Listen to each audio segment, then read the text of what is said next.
A heartfelt thank you to Nathaniel Brandon. You saved my life in 1972.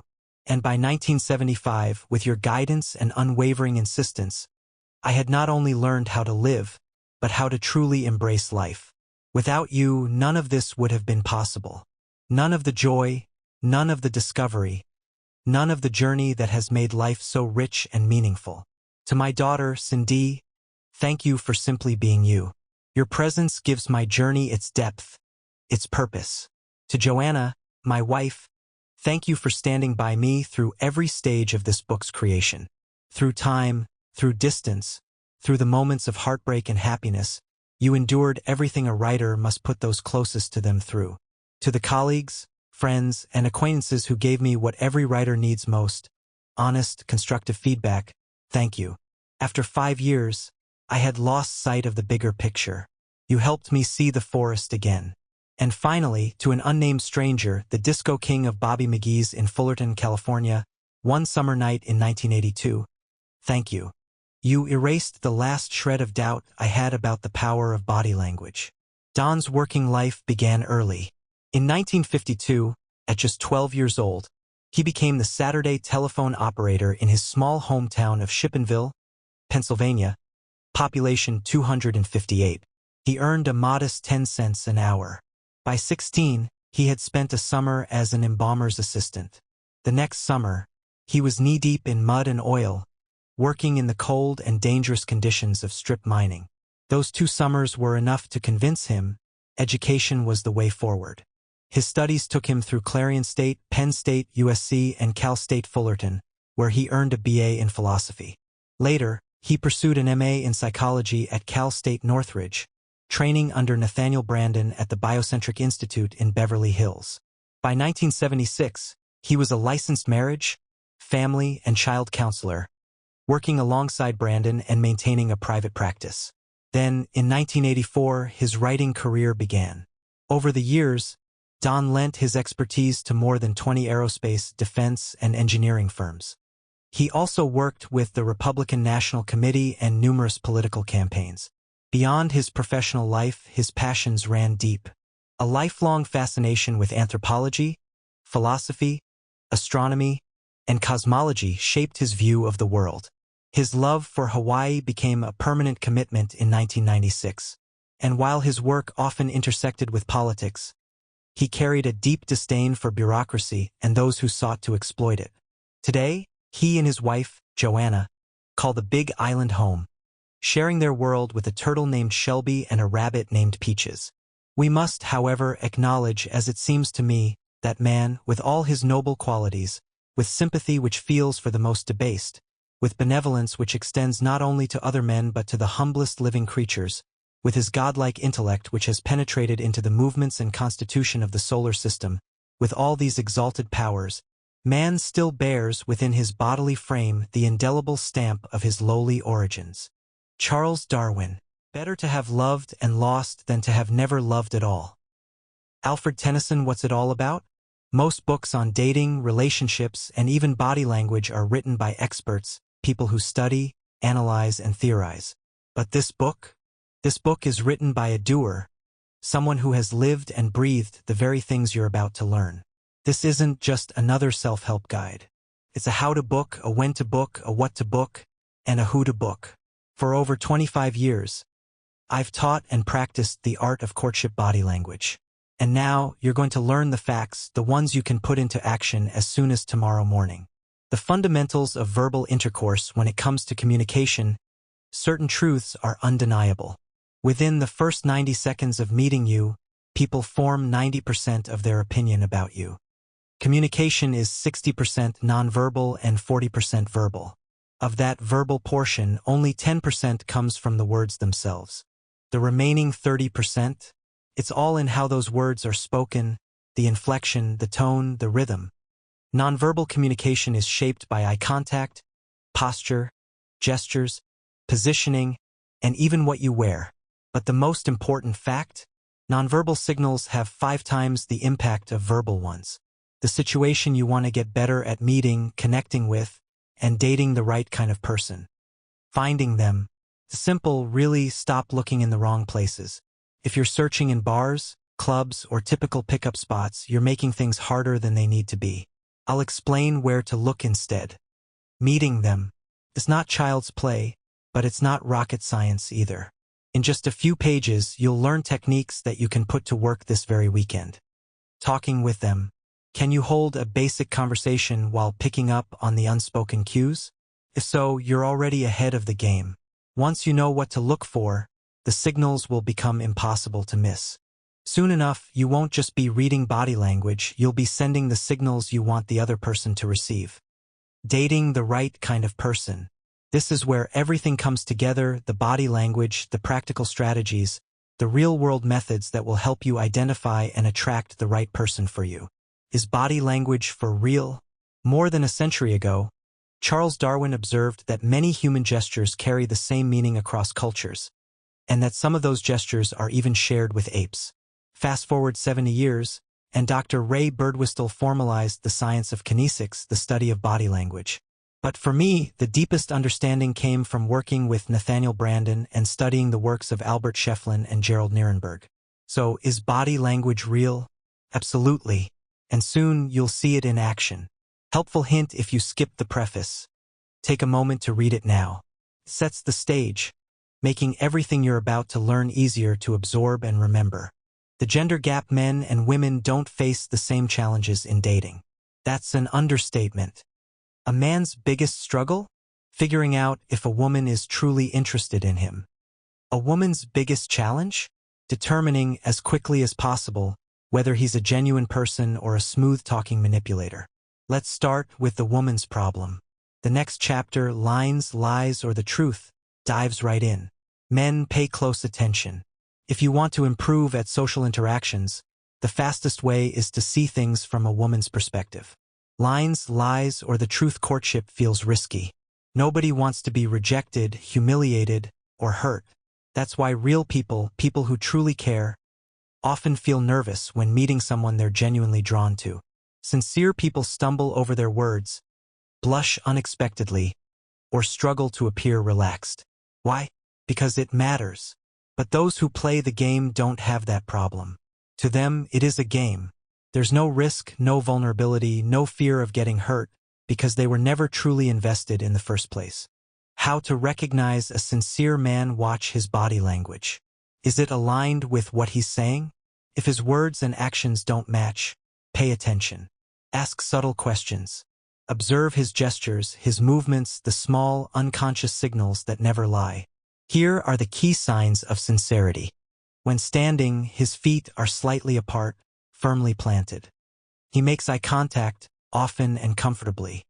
His gestures are open, palms up, arms slightly extended. He tilts his head when listening, showing engagement. He glances at your chest occasionally, but never sneaks looks at other women. He leans in slightly, stepping into your space just enough to show interest. He waits until after you touch him before initiating physical contact. And when he does, it's natural, respectful, never overbearing. How to spot a deceiver. When he talks or listens, his feet are restless, one foot on the outer edge, or only his heel touching the floor. He fidgets, clears his throat, touches his nose, lips, ears, or eyes, tiny but telling signs of dishonesty. He touches you before you touch him. This last one is key. Skilled manipulators understand that many women crave physical connection, so they use touch too soon and too often to create a false sense of intimacy. A man who touches you first is revealing his priorities. He's not focused on a connection, he's testing how easily he can bypass real emotional depth. Women, take note. If a man's first move is physical, it's worth asking yourself, what's his real intention? Openness is sincerity. Openness is a sign of sincerity. When someone is engaged in a conversation and genuinely interested, their body language reflects it. They lean forward slightly, with their head tilted in a relaxed manner. Their hands remain open, without clenching, and their feet stay flat on the ground. Direct eye contact and an alert, energetic demeanor further reinforce their honesty and engagement. When a person has no physical barriers, like crossed arms or objects held tightly in front of them, it signals that they are open, both physically and emotionally. Lying eyes, even those who are not skilled in deception, can train themselves to appear sincere while lying. A man's face may show an expression of honesty, even when his words are untrue. Women, be cautious. Many men learn from a young age to maintain steady eye contact while deceiving, whether through childhood games, sports, or later experiences in business and social settings. On the other hand, men should take note. Many women find it difficult to maintain direct eye contact when they are lying. When a woman speaks the truth, she often has no trouble holding your gaze. This subtle difference can reveal more than words ever could. Holding onto himself or objects, a person who is feeling anxious or insecure often grips onto something, whether it's their own body, a chair, or a drink. This serves as a way to self-soothe and distract from negative emotions such as guilt or fear of being exposed. A seated individual might cross one leg, resting the ankle on the opposite knee, creating a barrier. They may grip their shin, knee, or ankle in an unconscious effort to feel more secure. Watch for telltale signs like someone squeezing a glass or chair arm so tightly that their fingertips turn white. These can be signals of inner turmoil or dishonesty. Eyes closing as he speaks. This behavior is often linked to deception. It mimics gestures like rubbing the eyes or covering them, which can indicate a desire to avoid looking at someone while lying. It may also reveal feelings of superiority or contempt, common among those who see themselves as above others. Mouth, lip, or nose touching. A person who lightly touches their chin, lips, or mouth while speaking, or immediately afterward, may be signaling disbelief in their own words. This subtle gesture can suggest thoughts like, "I can't believe I said that," or "I can't believe what I'm saying." Similarly, touching the nose can indicate that the person finds their own words questionable, perhaps even repulsive. Often, this also serves as a convenient way to partially cover the mouth while speaking. Palms not up. When gesturing, a person engaged in a conversation but consistently keeping their palms hidden may be subconsciously withholding something. Open palms are a classic sign of honesty and willingness to engage. In contrast, concealed palms suggest a guarded stance, similar to the more obvious barriers of crossed arms or legs. If someone is truly open and sincere, they have nothing to hide, and their body language will reflect that. Lying feet. Most people learn to control their facial expressions, but few realize how much their hands and feet betray them. Even the most skilled liars and manipulative individuals can unknowingly reveal themselves through their posture. A person who is fabricating a story often avoids planting their feet firmly on the ground. If someone's feet are not flat and steady, it could indicate discomfort or deceit. Be especially cautious with individuals who shift their stance frequently or fidget excessively while speaking. Lying hands. Self-touching gestures can indicate nervousness or self-reassurance. Patting oneself, such as touching the chest, arms, or thighs, often means the person is trying to calm themselves, perhaps before saying something they know isn't entirely true. Wringing hands suggests anxiety, while rubbing hands together conveys excitement or anticipation. When someone pinches themselves, they may be trying to distract from strong emotions, such as guilt over a lie or nervous excitement. Nail picking or cuticle pinching can signal frustration or anger. Another common deception cue is bringing hands toward the mouth or eyes while speaking. Some individuals will even rest their elbows on a surface and speak from behind folded hands, subtly placing a barrier between themselves and their listener. Beard or disguise. While some men wear beards for aesthetic reasons, such as covering a receding chin or scars, others use them as a mask. A beard can serve as a psychological shield, making a man feel more authoritative or mysterious. In some cases, it's a facade, a tool for deception. It's wise to remain cautious. Rather than assuming a bearded man is hiding something, observe his overall behavior. Does he seem open, or does he avoid answering direct questions? Always trust your instincts and let his actions, not just his appearance, reveal his true character.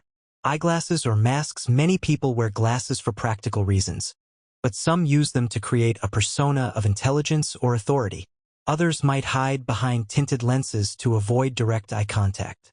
This behavior is similar to covering one's eyes or looking away, a possible sign of deception. Mistaken signs of dishonesty. Not every closed-off posture indicates lying. For example, crossing legs lightly while sitting or holding onto one's knee can simply be a sign of nervousness. Similarly, placing hands on one's shin or calf doesn't necessarily mean deception. It might just reflect a lack of openness. Instead of jumping to conclusions, look for clusters of behaviors. A single gesture may not mean much, but multiple signals taken together can paint a clearer picture of someone's true intentions. Reading body language. Putting it all together when analyzing body language, focus on the hands and feet. These are often the most revealing. Ignore the words for a moment and watch the gestures. Someone who is lying or hiding their emotions may hold onto themselves or objects for reassurance. Keep their palms hidden when gesturing. Move their feet restlessly or fail to keep them planted. Touch their mouth, nose, or face while speaking. Conversely, a sincere person will exhibit openness, maintain steady posture, and avoid unnecessary barriers. While no single movement proves deception, being aware of these signals can help you distinguish between honesty and pretense. Always trust your instincts and observe the full picture, words, tone, and body language combined, to uncover the truth. Wall of hands. Speaking from behind a wall of hands suggests deception or extreme caution in word choice. In courtship, this gesture signals a lack of openness, which often means insincerity. I rub or touch. This gesture typically means the person is having difficulty seeing or accepting what is being said. When listening, it indicates disbelief in the speaker. When speaking, it suggests the person does not believe their own words. It can also indicate boredom or drowsiness. Disguised eye rub. Even a subtle touch above the eye, like adjusting hair, can signify disbelief. If combined with a back-of-hand gesture that displays a wedding ring, it signals disinterest. Hand to mouth. This gesture often starts as a light touch to the bottom of the nose before the hand moves to cover the mouth. It suggests skepticism or an attempt to hold back words. Confusing signals. Women, don't mistake arrogance for confidence. Worse, beware of men who treat you with disdain or contempt. This isn't confidence, it's hostility. These individuals may even take pleasure in harming women. Trust your instincts. Men, if a woman keeps pulling away, don't chase excessively. She may enjoy the chase more than the catch.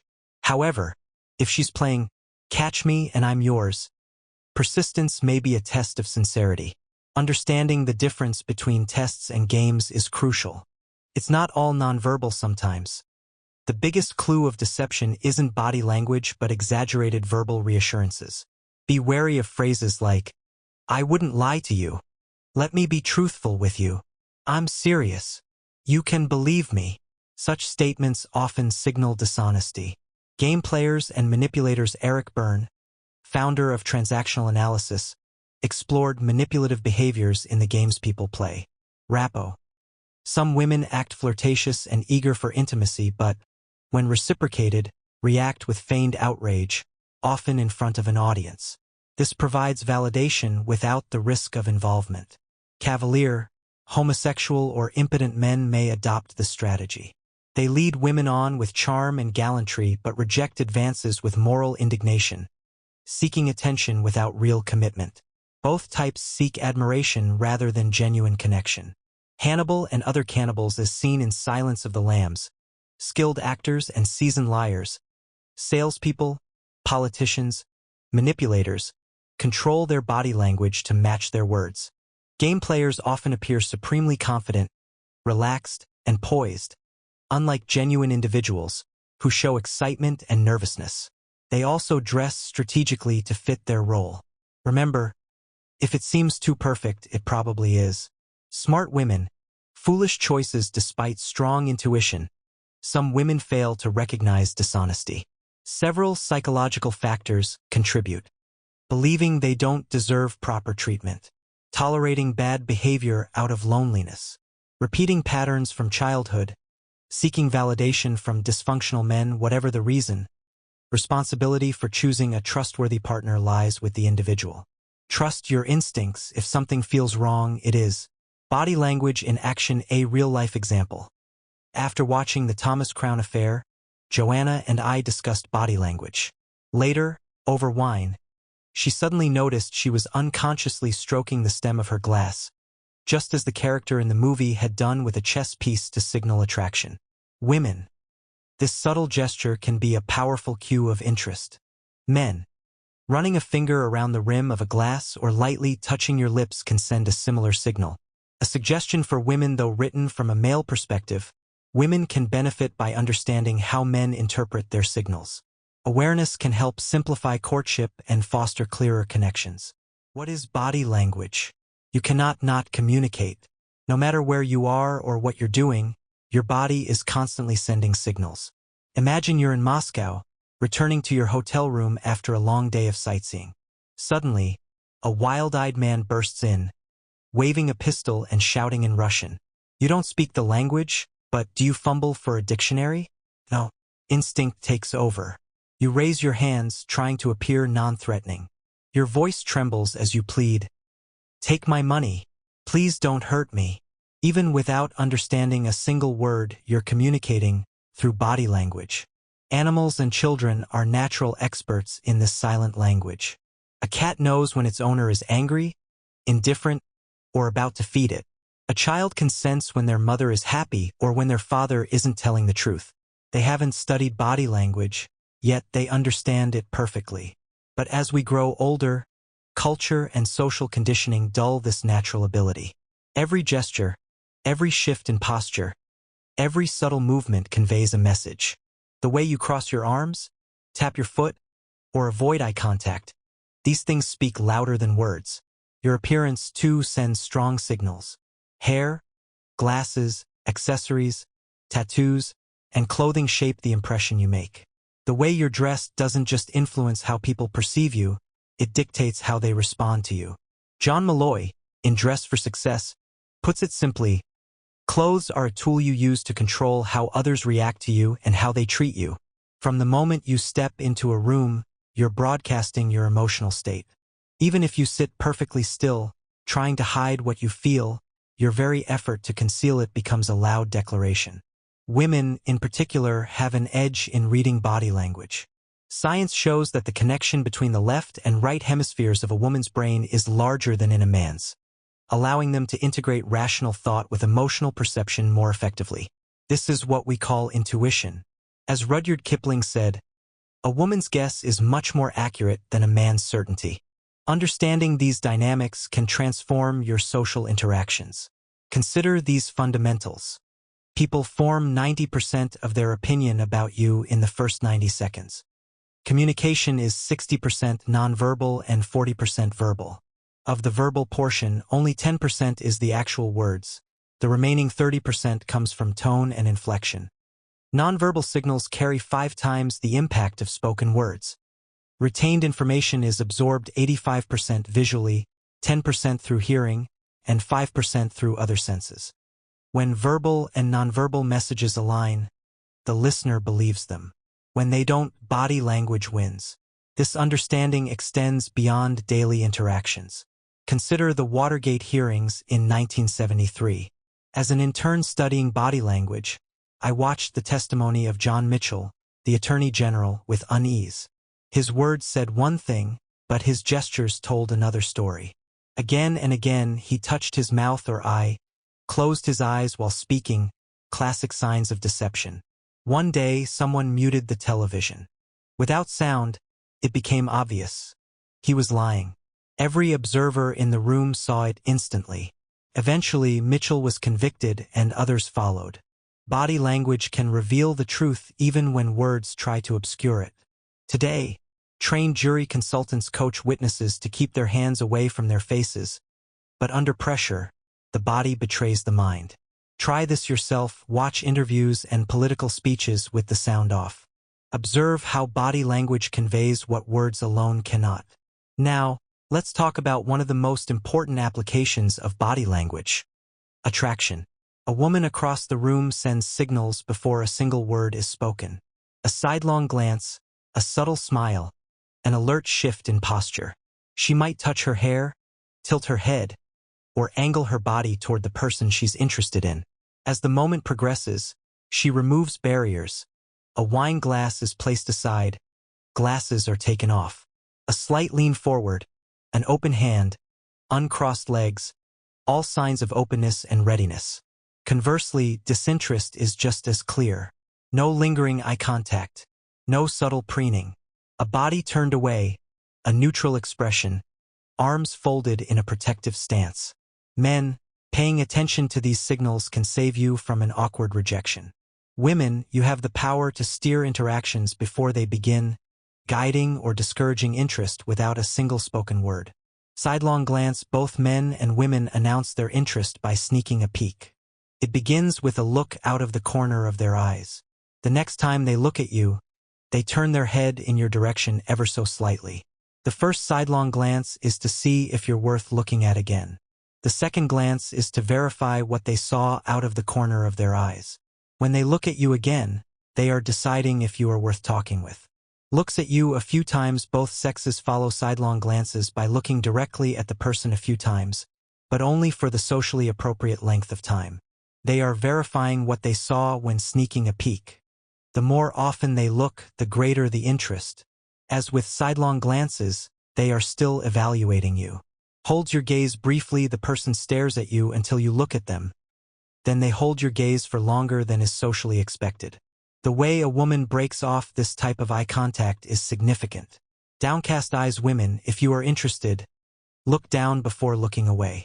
This is your first act of submission and the first sign of reassurance that he will not be hurt if he comes over and talks with you. Men, when you are the object of interest, after she has held your gaze long enough, give her a slight nod and a gentle smile to acknowledge her existence, then look away. After breaking off, if the other person adjusts their posture to appear more engaged and ready, you have their interest. Shortly afterwards, if the person turns so the front of their body faces you when they are not looking in your direction, that signals strong interest. Downcast eyes. After eye contact has been sustained for slightly longer than is socially expected, when the female looks down before she looks away, it is a clear sign of interest. This is a universal body language signal. Every culture, on every continent, features downcast female eyes as an early indicator of interest. It is one of the most reliable single gestures. Posture changes. To erect. When anyone becomes interested, they shift from casual and relaxed to energized and erect, even when seated. This movement is among the most reliable signals. Although it's a slight change, you will notice if you are paying close attention. Preening. After noticing someone attractive, we all adjust ourselves. Some common gestures. Men fix their ties, women fluff their hair. Both sexes check their jewelry to be certain it is properly displayed. This is quite reliable when following initial sustained eye contact.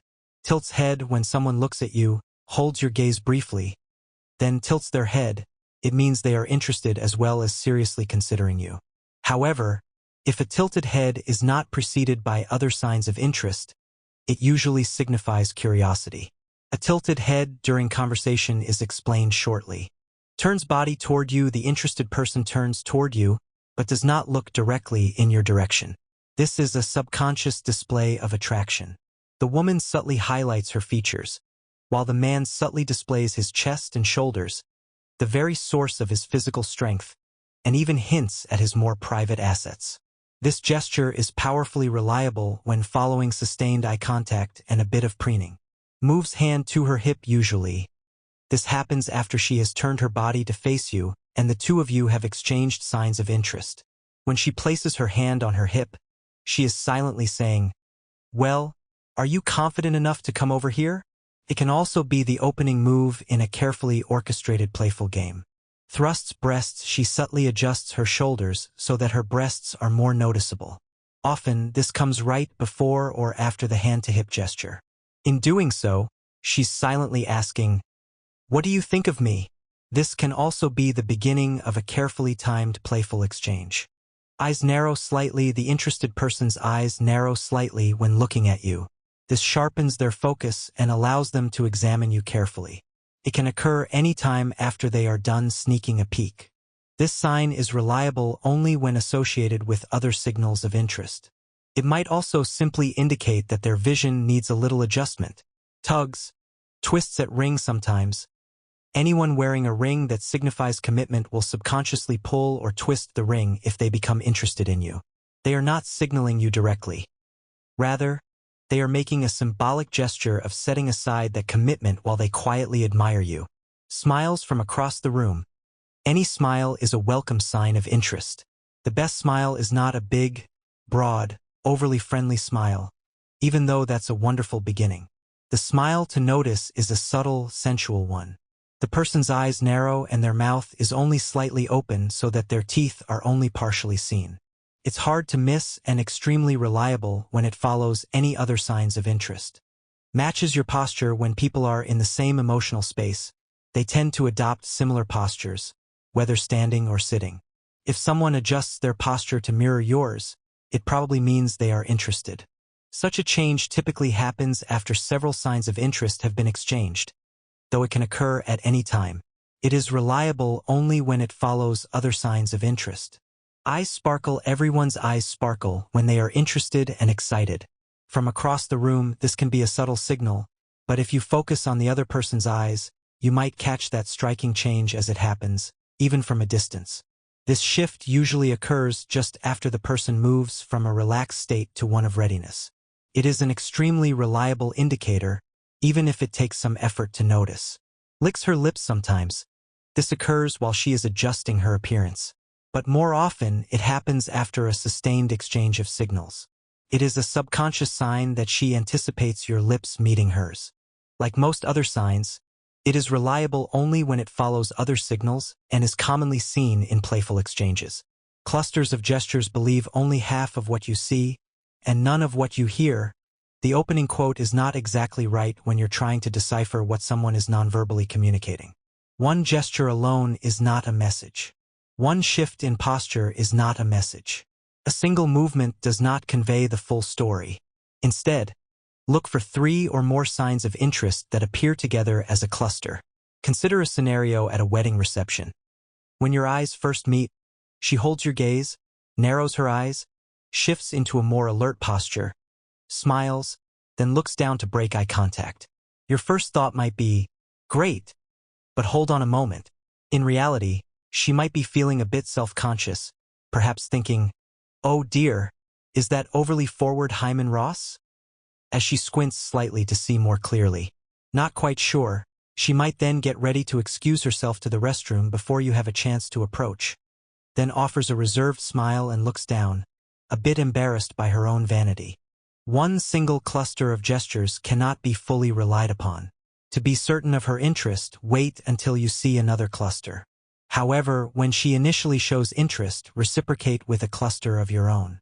Adjust your posture to a more alert stance, slightly narrow your eyes, and after you look away, make a subtle adjustment to your tie. After a few minutes, as you walk toward the group nearest her, as if you were going to join them, pay attention to her body language with your peripheral vision. She might relax when she realizes you're not that overly confident character and then become a bit shy with a hint of embarrassment, recognizing how her own vanity made her act a little self-conscious. No matter what unfolds as you approach the group, do not rush directly over to her. Instead, position yourself so that you can maintain further eye contact. Occasionally, glance in her direction and send another cluster of gestures. If she does not reciprocate, it may be best to move on. Practice makes you aware wherever you are, be it the mall, a party, the office, or a bar. Make it a habit to observe couples and small mixed groups. Become attentive to the silent exchange of signals. Rather than listening only to words, study how she communicates nonverbally and how he responds. Make a little game of it by watching, for example, if the brunette in the blue dress is interested in the man wearing the Raiders cap. When he makes his move, try to deduce how she used her postures and gestures to invite him over, and note how either of them nonverbally signals when the conversation has come to a close. A long time ago, I had a friend named Nancy who was tall, skinny, and unassuming in appearance. She was pale, flat-chested, and preferred wearing second-hand clothes that made her look even more awkward. Despite this, whenever we went to parties, the guys would always corner me and ask for an introduction. These were men from all walks of life, corporate professionals, volleyball jocks, even a few undercover cops. Nancy was always taken aback by her ability to attract men. One afternoon, while lounging by the pool, I offered to teach her a few body language tips to help her increase her success. Her response was classic Nancy. I don't want to know what I'm doing. I'll just start analyzing it and ruin everything. Besides, that body language stuff is just nonsense. I never got the chance to share my insights with her, but I'll tell you what I noticed about her magnetic presence. Nancy had a unique way of captivating people, and it all started with how she interacted with the women at a party.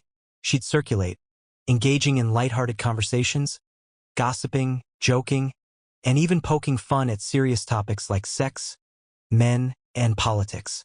She diffused any potential cattiness and competition among the women before it could even take root. Men, intrigued by her, would watch her as she flowed from one end of the party to the other. What they saw was a woman who thoroughly enjoyed being a woman.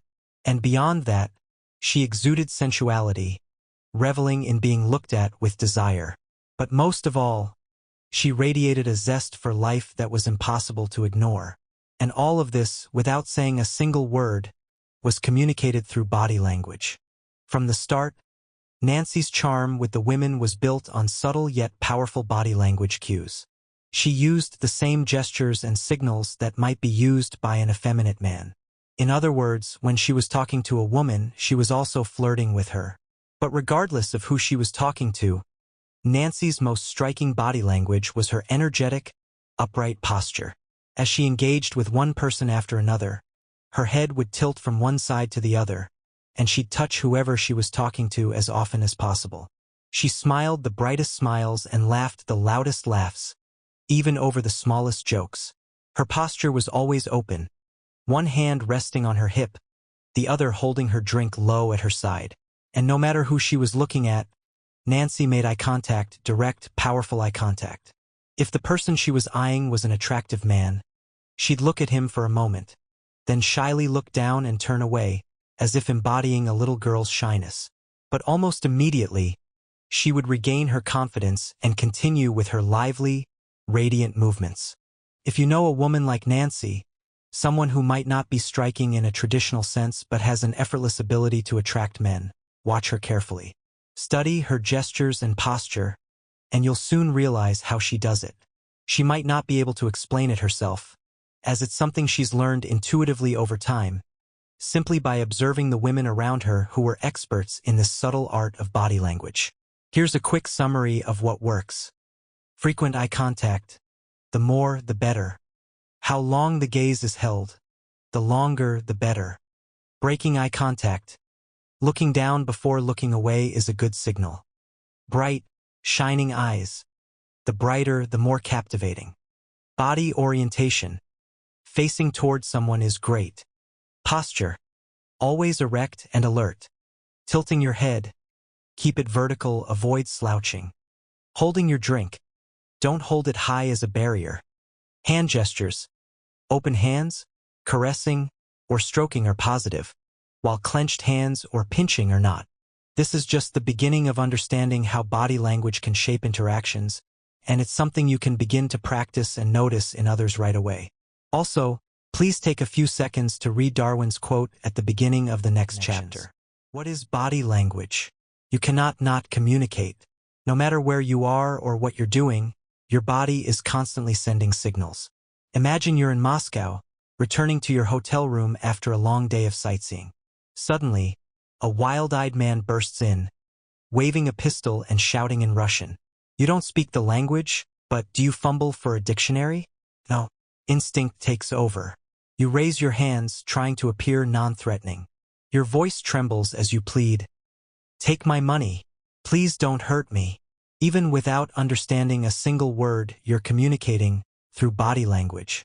Animals and children are natural experts in this silent language. A cat knows when its owner is angry, indifferent, or about to feed it. A child can sense when their mother is happy or when their father isn't telling the truth. They haven't studied body language, yet they understand it perfectly. But as we grow older, culture and social conditioning dull this natural ability. Every gesture, every shift in posture, every subtle movement conveys a message. The way you cross your arms, tap your foot, or avoid eye contact, these things speak louder than words. Your appearance, too, sends strong signals. Hair, glasses, accessories, tattoos, and clothing shape the impression you make. The way you're dressed doesn't just influence how people perceive you, it dictates how they respond to you. John Malloy, in Dress for Success, puts it simply, clothes are a tool you use to control how others react to you and how they treat you. From the moment you step into a room, you're broadcasting your emotional state. Even if you sit perfectly still, trying to hide what you feel, your very effort to conceal it becomes a loud declaration. Women, in particular, have an edge in reading body language. Science shows that the connection between the left and right hemispheres of a woman's brain is larger than in a man's, allowing them to integrate rational thought with emotional perception more effectively. This is what we call intuition. As Rudyard Kipling said, a woman's guess is much more accurate than a man's certainty. Understanding these dynamics can transform your social interactions. Consider these fundamentals. People form 90% of their opinion about you in the first 90 seconds. Communication is 60% nonverbal and 40% verbal. Of the verbal portion, only 10% is the actual words. The remaining 30% comes from tone and inflection. Nonverbal signals carry 5 times the impact of spoken words. Retained information is absorbed 85% visually, 10% through hearing, and 5% through other senses. When verbal and nonverbal messages align, the listener believes them. When they don't, body language wins. This understanding extends beyond daily interactions. Consider the Watergate hearings in 1973. As an intern studying body language, I watched the testimony of John Mitchell, the Attorney General, with unease. His words said one thing, but his gestures told another story. Again and again he touched his mouth or eye, closed his eyes while speaking, classic signs of deception. One day someone muted the television. Without sound, it became obvious. He was lying. Every observer in the room saw it instantly. Eventually, Mitchell was convicted and others followed. Body language can reveal the truth even when words try to obscure it. Today, trained jury consultants coach witnesses to keep their hands away from their faces, but under pressure, the body betrays the mind. Try this yourself, watch interviews and political speeches with the sound off. Observe how body language conveys what words alone cannot. Now, let's talk about one of the most important applications of body language: attraction. A woman across the room sends signals before a single word is spoken. A sidelong glance, a subtle smile, an alert shift in posture. She might touch her hair, tilt her head, or angle her body toward the person she's interested in. As the moment progresses, she removes barriers. A wine glass is placed aside, glasses are taken off. A slight lean forward, an open hand, uncrossed legs, all signs of openness and readiness. Conversely, disinterest is just as clear. No lingering eye contact, no subtle preening. A body turned away, a neutral expression, arms folded in a protective stance. Men, paying attention to these signals can save you from an awkward rejection. Women, you have the power to steer interactions before they begin, guiding or discouraging interest without a single spoken word. Sidelong glance: both men and women announce their interest by sneaking a peek. It begins with a look out of the corner of their eyes. The next time they look at you, they turn their head in your direction ever so slightly. The first sidelong glance is to see if you're worth looking at again. The second glance is to verify what they saw out of the corner of their eyes. When they look at you again, they are deciding if you are worth talking with. Looks at you a few times: both sexes follow sidelong glances by looking directly at the person a few times, but only for the socially appropriate length of time. They are verifying what they saw when sneaking a peek. The more often they look, the greater the interest. As with sidelong glances, they are still evaluating you. Hold your gaze briefly: the person stares at you until you look at them. Then they hold your gaze for longer than is socially expected. The way a woman breaks off this type of eye contact is significant. Downcast eyes: women, if you are interested, look down before looking away. This is your first act of submission and the first sign of reassurance that he will not be hurt if he comes over and talks with you. Men, when you are the object of interest, after she has held your gaze long enough, give her a slight nod and a gentle smile to acknowledge her existence, then look away. After breaking off, if the other person adjusts their posture to appear more engaged and ready, you have their interest. Shortly afterwards, if the person turns so the front of their body faces you when they are not looking in your direction, that signals strong interest. Downcast eyes after eye contact has been sustained for slightly longer than is socially expected. When the female looks down before she looks away, it is a clear sign of interest. This is a universal body language signal. Every culture, on every continent, features downcast female eyes as an early indicator of interest. It is one of the most reliable single gestures. Posture changes to erect when anyone becomes interested. They shift from casual and relaxed to energized and erect, even when seated. This movement is among the most reliable signals. Although it's a slight change, you will notice if you are paying close attention. Preening after noticing someone attractive. We all adjust ourselves. Some common gestures.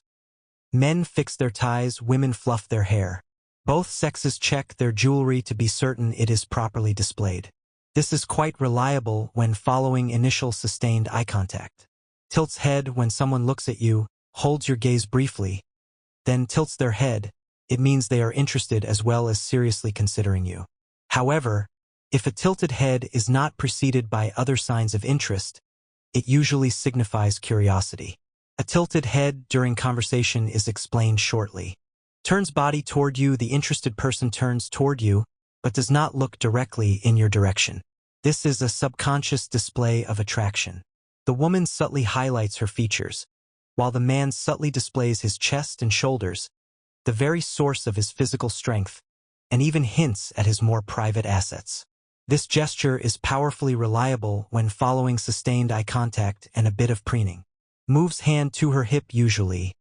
This happens after she has turned her body to face you, and the two of you have exchanged signs of interest. When she places her hand on her hip, she is silently saying, "Well, are you confident enough to come over here?" It can also be the opening move in a carefully orchestrated playful game.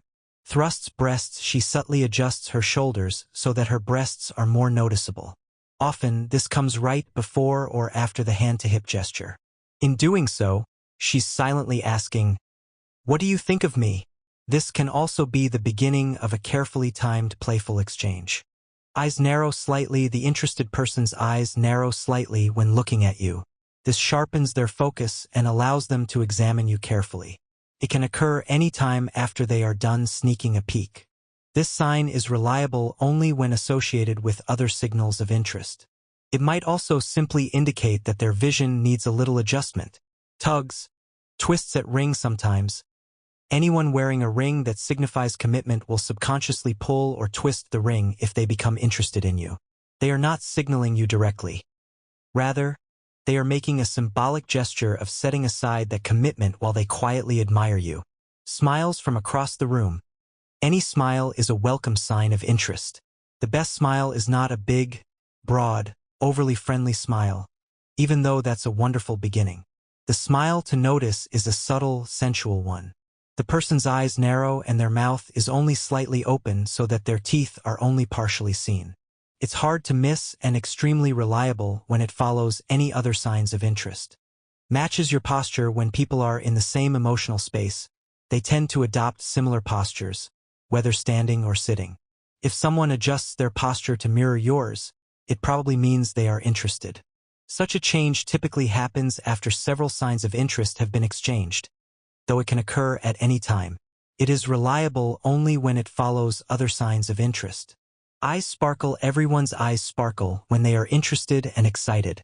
From across the room, this can be a subtle signal, but if you focus on the other person's eyes, you might catch that striking change as it happens, even from a distance. This shift usually occurs just after the person moves from a relaxed state to one of readiness. It is an extremely reliable indicator, even if it takes some effort to notice. Licks her lips sometimes. This occurs while she is adjusting her appearance. But more often, it happens after a sustained exchange of signals. It is a subconscious sign that she anticipates your lips meeting hers. Like most other signs, it is reliable only when it follows other signals and is commonly seen in playful exchanges. Clusters of gestures believe only half of what you see and none of what you hear. The opening quote is not exactly right when you're trying to decipher what someone is nonverbally communicating. One gesture alone is not a message. One shift in posture is not a message. A single movement does not convey the full story. Instead, look for 3 or more signs of interest that appear together as a cluster.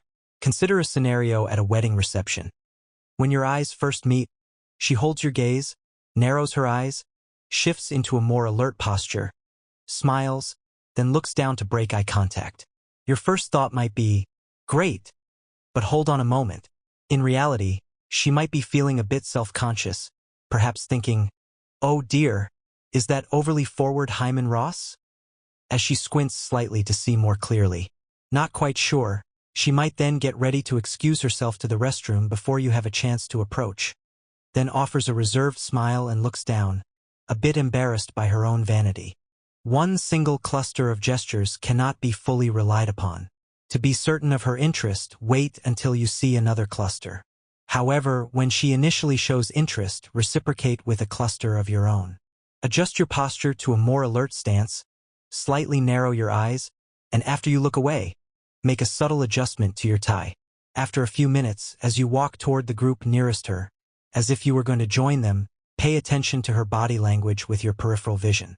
She might relax when she realizes you're not that overly confident character and then become a bit shy with a hint of embarrassment, recognizing how her own vanity made her act a little self-conscious. No matter what unfolds as you approach the group, do not rush directly over to her.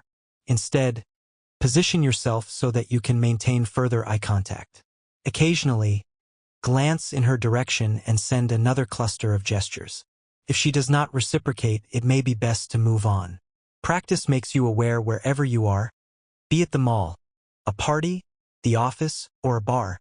Make it a habit to observe couples and small mixed groups. Become attentive to the silent exchange of signals. Rather than listening only to words, study how she communicates nonverbally and how he responds.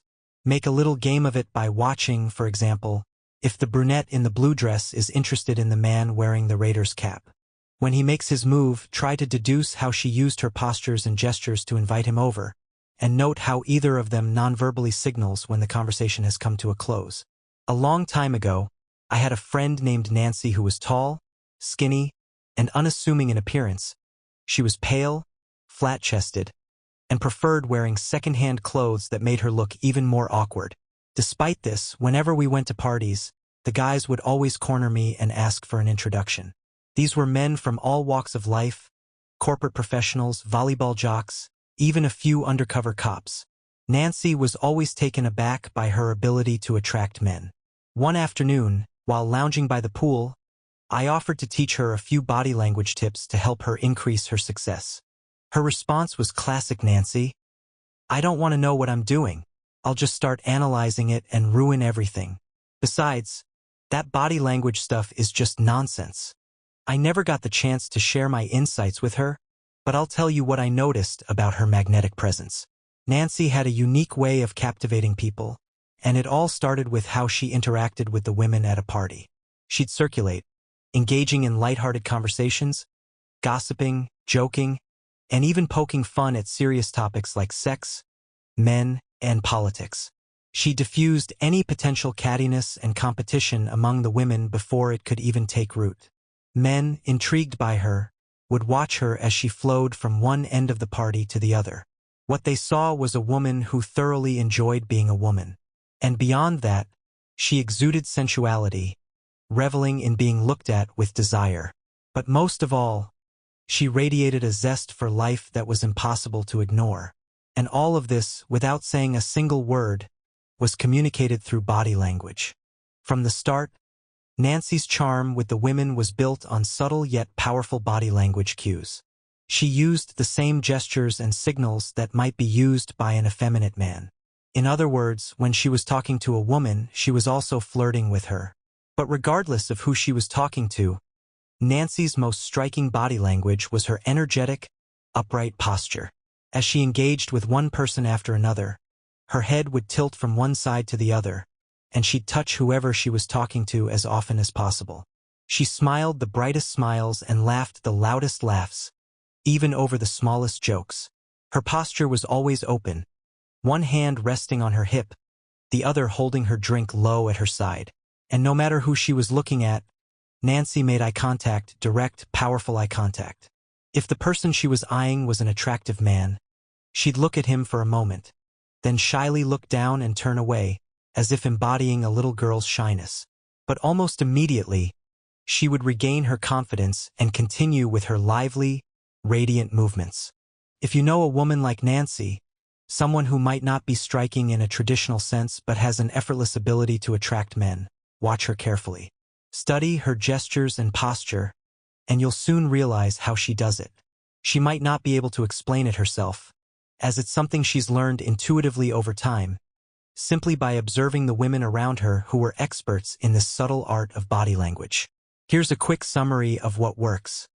Frequent eye contact. The more, the better. How long the gaze is held. The longer, the better. Breaking eye contact. Looking down before looking away is a good signal. Bright, shining eyes. The brighter, the more captivating. Body orientation. Facing towards someone is great. Posture. Always erect and alert. Tilting your head. Keep it vertical, avoid slouching. Holding your drink. Don't hold it high as a barrier. Hand gestures. Open hands, caressing, or stroking are positive, while clenched hands or pinching are not. This is just the beginning of understanding how body language can shape interactions, and it's something you can begin to practice and notice in others right away. Also, please take a few seconds to read Darwin's quote at the beginning of the next chapter. What is courtship? Charles Darwin, in The Descent of Man, observed a consistent pattern across the animal kingdom. In nearly all species, from mammals to birds, reptiles, fishes, and even insects, it is always the males who court the females. The males are the wooers, while the females tend to be more passive. When it comes to humans, courtship follows a similar pattern, even though we may like to believe otherwise. Courtship is practiced in species where the male takes the active role, often exhibiting dominance and aggression, while the female remains more passive. Different species have their own rituals that must be followed to court effectively. For example, gorillas perform an intricate dance of gestures and branch waving that can take up to 5 hours. That's significantly longer than what most people experience in a typical bar or social setting. But what is courtship, really? It's more than just a series of actions or displays. Courtship is subtle, nonverbal, and signals intention. It's about attraction, reassurance, and stimulation. Courtship is essentially about persuasion, convincing the female to engage, whether that means allowing the male to come closer or even mate. As humans, we might like to think of ourselves as above animal instincts, but scientifically, we are no different from other creatures in our biological needs. Here's a basic understanding of how courtship works. Males must demonstrate aggression to get things started. Then, they slow down, shifting to more charming, playful actions as they court the female. It's a dance of sorts, and the key to knowing if you're succeeding is by reading her body language. Consider this simple scenario of courtship. You approach her, and she smiles back at you. You may act aggressively, and she responds in kind, either with more aggression or a gesture of reassurance. From here, it's your move. If she's aggressive, she may be testing your worth, or she could just be nervous and in need of reassurance. If she's shy, that's a cue that you can be a bit more dominant, but without overstepping. If she reassures you, back off with a subtle show of vulnerability, like a shy smile or a moment of awkwardness, before returning to a more confident stance. An easy way to gauge interest is through the advanced test. Lean into her personal space for a moment, then back off. If she leans away, it's a sign she's not comfortable yet. If she holds her ground, you've likely passed an important test, and further advances may be more welcomed. From an expert perspective, Diane Ackerman, Ph.D., offers insight into the fundamental differences between men and women. Men, driven by biological impulses, have historically sought to impregnate as many women as possible, while women, with their more demanding role in reproduction, expect a higher level of commitment and support from the men they choose. This biological drive continues to influence behavior today, even if society has evolved. Our instincts haven't changed much, even though our expectations have. In today's world, While we wear suits and carry briefcases, we still respond to the same biological impulses that shaped our ancestors. The media bombards us with images of perfect relationships, leading many to measure their own lives against impossible standards. Despite societal changes, our basic instincts still shape how we approach courtship. Understanding the animalistic nature of human courtship can free us to enjoy the process. It's part of a timeless ritual, one that's more about instinct than intellect. So, take a moment to relax and enjoy it, knowing that much of our behavior is beyond our control, and courtship itself is part of a natural, age-old dance. Commandments of meeting. Once negotiations begin, it's only a matter of time before the castle walls crumble or the maidenhead is breached. Churchill's commandments of meeting begin by stating that, in most situations, the man must take action to start things off. So, men, here are the facts. Nearly every woman you approach wants the same things. 7 things women want. 1. Don't be pushy. I'm not good at telling people to buzz off. 2. Don't be obvious. Even though I might be interested, I don't want everyone to know. 3. Even though this is fun and exciting, I may be a bit nervous. 4. Don't show you're nervous. It makes me nervous. Be casual, friendly, and relaxed. It'll help me stay that way. 5. Keep the conversation superficial. Later on, leave a few openings so I can tactfully indicate if I want to continue or not. 6. As I get more comfortable, don't ask for too much. Give me room to maneuver and save face, mine and yours. 7. If I turn you down, don't act like a jerk just because you started this. Everyone communicates indirectly during the early stages of courtship. If you're too direct, it throws off the timing and disorients the other person, making them feel you're not playing by the rules. Forget those communication skills you learned in therapy. They're completely ineffective in the single world. At a minimum, being direct makes people think you're out of touch or a little crazy. After a few dates, when you're both comfortable, you can be more straightforward, but in the beginning, indirectness is key. People aren't direct for 2 reasons. It protects them from the humiliation of rejection if the other person isn't interested, and indirectness allows them to keep the other person at arm's length, avoiding deeper involvement. Everyone's playing a game, protecting themselves. It's tough, but that's the reality. After all, all's fair in love and war. Courtship is conducted through conversation. The complex, ritualistic displays of dominance, submission, aggression, reluctance, and reassurance all unfold during the exchange of words. While your choice of words matters, the most communication happens through your facial expressions, tone of voice, posture, and the way you touch. Safety first. As the aggressor, men, your first task is to deliver an opening line that won't scare her off or make her think you're a player or a fool. Next, sustain the conversation long enough for her to realize you're safe, interesting, and attractive. All women fear that any man who approaches them might be physically or emotionally dangerous. Physical danger. She might think you could be a predator or a creepy old man. Keep your distance physically. Don't touch her except for a handshake. Your body language must not scream lust, rejection, impatience, or lack of confidence. Stay friendly, relaxed, and casual, even if you're nervous, so she has time to see that you're safe. Social danger. She doesn't want everyone around her to realize you're flirting with her. If, after talking to her, you walk away because she isn't interesting, everyone will know, and no one wants to be humiliated publicly. Be subtle. Your words and body language should signal that this is just a friendly, casual chat. Emotional danger. She may fear that you'll use her and then discard her. Once she sees that you're not physically or socially dangerous, this fear takes over. Communicate nonverbally that you're sincere, trustworthy, and not a player. This is done through posture, gestures, tone, and eye contact. For the courtship to progress, you must reassure her emotionally as needed. Pay attention to her body language to know when to do this. In the beginning, both of you are afraid of the same things, being used, humiliated, or rejected. She has her pride just like you. She can't respond openly to your advances without risking rejection. If she comes off too openly, you might just be flirting, and you could laugh at her for taking things too seriously. To convince her you're safe, interesting, and attractive, you must be yourself, but at your best. To be successful, you must strictly follow the 11 commandments of meeting. You can't break even one. The 11 commandments of meeting. 1. Thou shalt not start out hard. 2. Thou shalt not look at her breasts or buns. 3. Thou shalt not mention the ex or children. 4. Thou shalt not look at other females. 5. Thou shalt not talk over or down to her. 6. Thou shalt not be slick and smooth. 7. Thou shalt not be negative or cynical. 8. Thou shalt not mention sex. 9. Thou shalt not ask about boyfriends. 10. Thou shalt not touch except to shake hands. 11.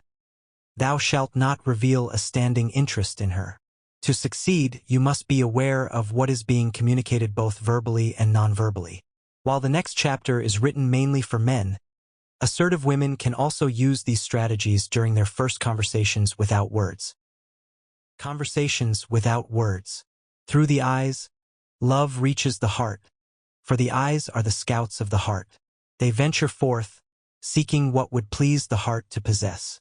When the eyes and the heart are in full accord, perfect love is born, a union forged by what the eyes have welcomed into the heart. Joseph Campbell, The Power of Myth, just one look. That's all it took. Doris Troy, 1956. Conversations without words. We all feel a bit of both fear and excitement in situations where social interaction is expected. This is why most people don't adopt an open posture right away. However, during courtship, the more open a person's posture, the more they are open to you and your advances. Open and closed posture. When you're sitting with an open posture, it's like adopting the stance of Abraham Lincoln in his memorial. Feet flat on the floor, hands relaxed, and nothing held in front of you as a barrier. Standing with an open posture means not having your hands in your pockets, not leaning against anything, and having your feet flat on the floor, again, no drink in front of you. When someone's posture is open, it indicates openness to you, to your ideas, and to what you might offer. For example, even if someone's smiling, but they grip their knee tightly or hold a drink high in front of them, they're still controlling themselves, creating a barrier. But if their arms are down, hands relaxed, and their body slightly leaning in, it signals interest, sincerity, and openness. Mirror, mirror. This concept of mirroring applies not only to a man approaching a woman but in both directions. In body language terms, it's called mirroring. When you're emotionally in sync with someone, your posture tends to mirror theirs. You'll also mirror them subconsciously when you're attracted to them, and interestingly, this can even happen when you're stuck with someone you're not interested in across the room. You cannot not communicate. Raise your awareness next time you're at a party. Look around and notice who's mirroring whom. Are they interested in each other? Or is it simply that they're in the same emotional state? You can learn a lot by observing body language and then adjusting yours to communicate your own interest. First conversation signals. Men. Watch for the signals women give during your first conversation. Women, let him know what you want through your body language. While most of these signals apply to both genders, some are more specific to women. Alert, energetic. When someone is alert and ready for action with you, they will appear energized. You'll notice their pupils dilate, and their posture gradually opens up. They may lower their drink, gently touch themselves, caress objects, cross and uncross their legs, and make occasional palm flashes. Move on. If the person seems tense or restless with normal or small pupils, their posture remains closed, and they keep their drink high, that's a sign they may not be interested. They may grip or pinch themselves, squeeze or tap objects, and their body language is closed off, legs crossed, leaning away, tapping or drumming. Alert, energetic. An alert, energetic posture is ready for action. It contrasts with a relaxed, casual posture, and is especially revealing when someone shifts from casual to alert during the conversation. Gradually opens posture. At the beginning of a conversation, most of us instinctively adopt a closed, defensive posture because of natural apprehension. But as the conversation progresses, when the other person shifts to a more open posture, it indicates trust and comfort, signaling that they're literally opening up to you and your offer. Lowers drink. In social settings, many people hold their drink in front of themselves as a barrier. If someone lowers their drink during a conversation, it's a sign that the barrier is coming down between you. The best part? If you lower your drink first, the other person may follow your lead. Caresses objects. When someone caresses an object, especially in a sensual way, it often symbolizes a desire for physical closeness, perhaps even wanting to be touched. Women tend to stroke their glass up and down, while men usually run a finger around the rim. The symbolism of this gesture is clear. There's an unspoken desire to touch. Caution. Occasionally, when a woman touches something sensitively, it can be a subtle signal for reassurance. She may be seeking comfort, perhaps because you're standing too close or discussing a topic that makes her anxious. If you interpret this as nervousness, it's best to back off and change the subject to help her feel at ease. Touches herself. When a woman gently caresses herself, it can be a sign that she wants to be touched by you, or perhaps she wants to touch you. However, this could also be an attempt to reassure herself, depending on the context and previous interactions. Use caution in interpreting this gesture, as it might also reflect nervousness. Flashes of palm. When she shows you the palm of her hand during conversation, even in brief flashes, it indicates submission and vulnerability. The gesture communicates, "I surrender," or "I have no weapon. I won't hurt you." This subtle display of openness is often hard to notice, but it can be a significant signal of her interest. Back of hand. The opposite of a palm flash. Showing the back of the hand can signal disinterest or an unwillingness to engage. For instance, it could mean, "See my wedding ring? I'm not interested," or a more blunt, "Go away." This is often disguised, but it's an important signal to recognize. Crosses and uncrosses legs. For women, crossing and uncrossing her legs can be an enticing gesture. If she's wearing a skirt, it's often a way of subtly showing off her thigh. When wearing pants, it's still a subconscious way of signaling the same desire for attention. In a standing position, it's more about comfort or readiness for action. Dangles shoe on toe. When sitting with crossed legs, a woman may wiggle her heel out of her shoe, letting it dangle on her toe. This is a subconscious act of loosening up, a first step toward disrobing in a symbolic way, showing she's ready to relax and open up. Steady hands, feet, legs. Stable hands and feet indicate a relaxed, comfortable state. Fidgeting, tapping, or drumming, especially in negative emotional states, can signal nervousness or reluctance. It's helpful to interpret a woman's wiggling feet with this context in mind, as women are often taught to sit still. Loosens anything. Loosening something, whether it's unbuttoning a shirt, unzipping a jacket, or even untangling something, signals an intention to loosen up to you. A man loosening his tie has a similar symbolic meaning to a woman letting her shoe dangle on her toe.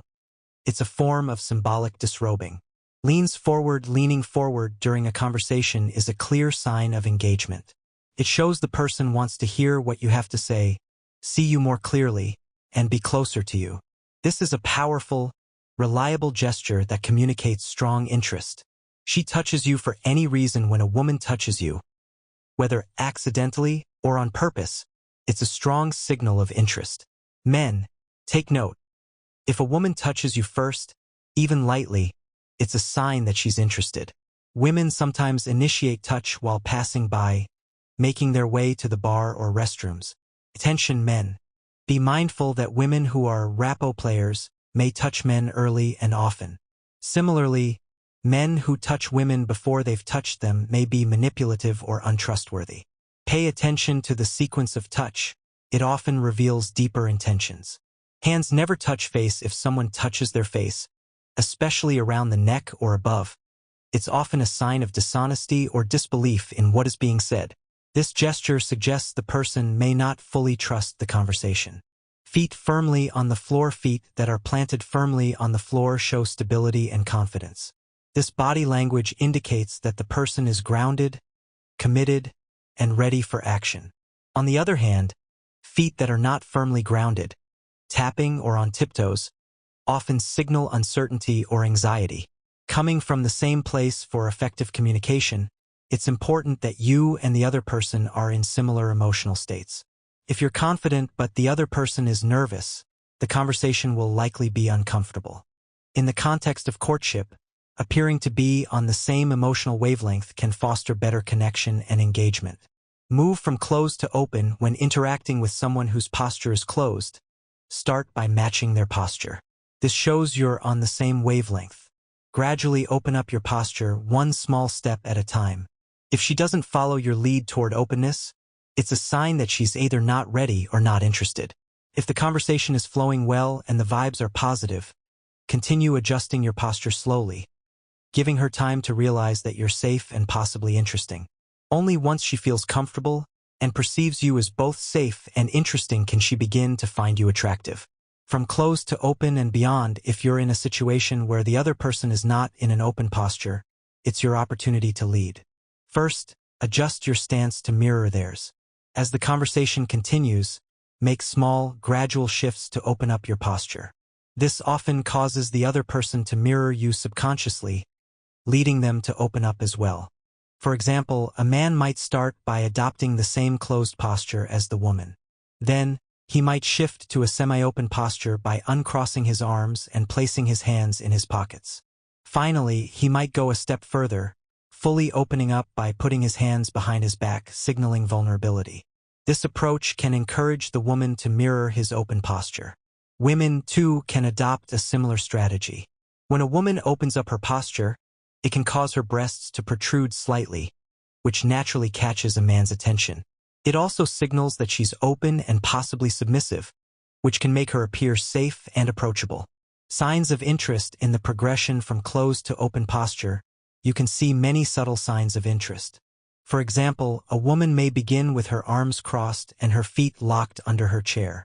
As the conversation progresses, she may unlock her ankles and plant her feet firmly on the ground.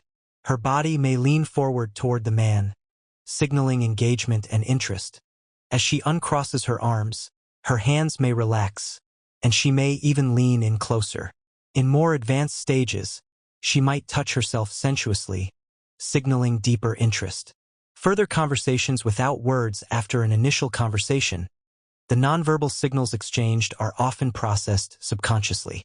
These gestures continue to evolve in later interactions, providing deeper insights into the other person's feelings and interest. While many of these signals apply to both men and women, this section focuses on how a man might interpret signals from a woman. Signs of interest.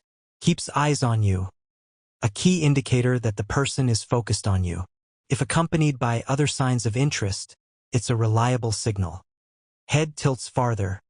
A tilted head shows curiosity or interest. If the head tilts further, it shows deeper engagement. Removes eyeglasses. This can indicate openness and a lowering of emotional barriers, making the interaction more personal and intimate. Uncrosses legs and arms. A clear sign of opening up to you, signaling trust and receptiveness. Posture changes to yours.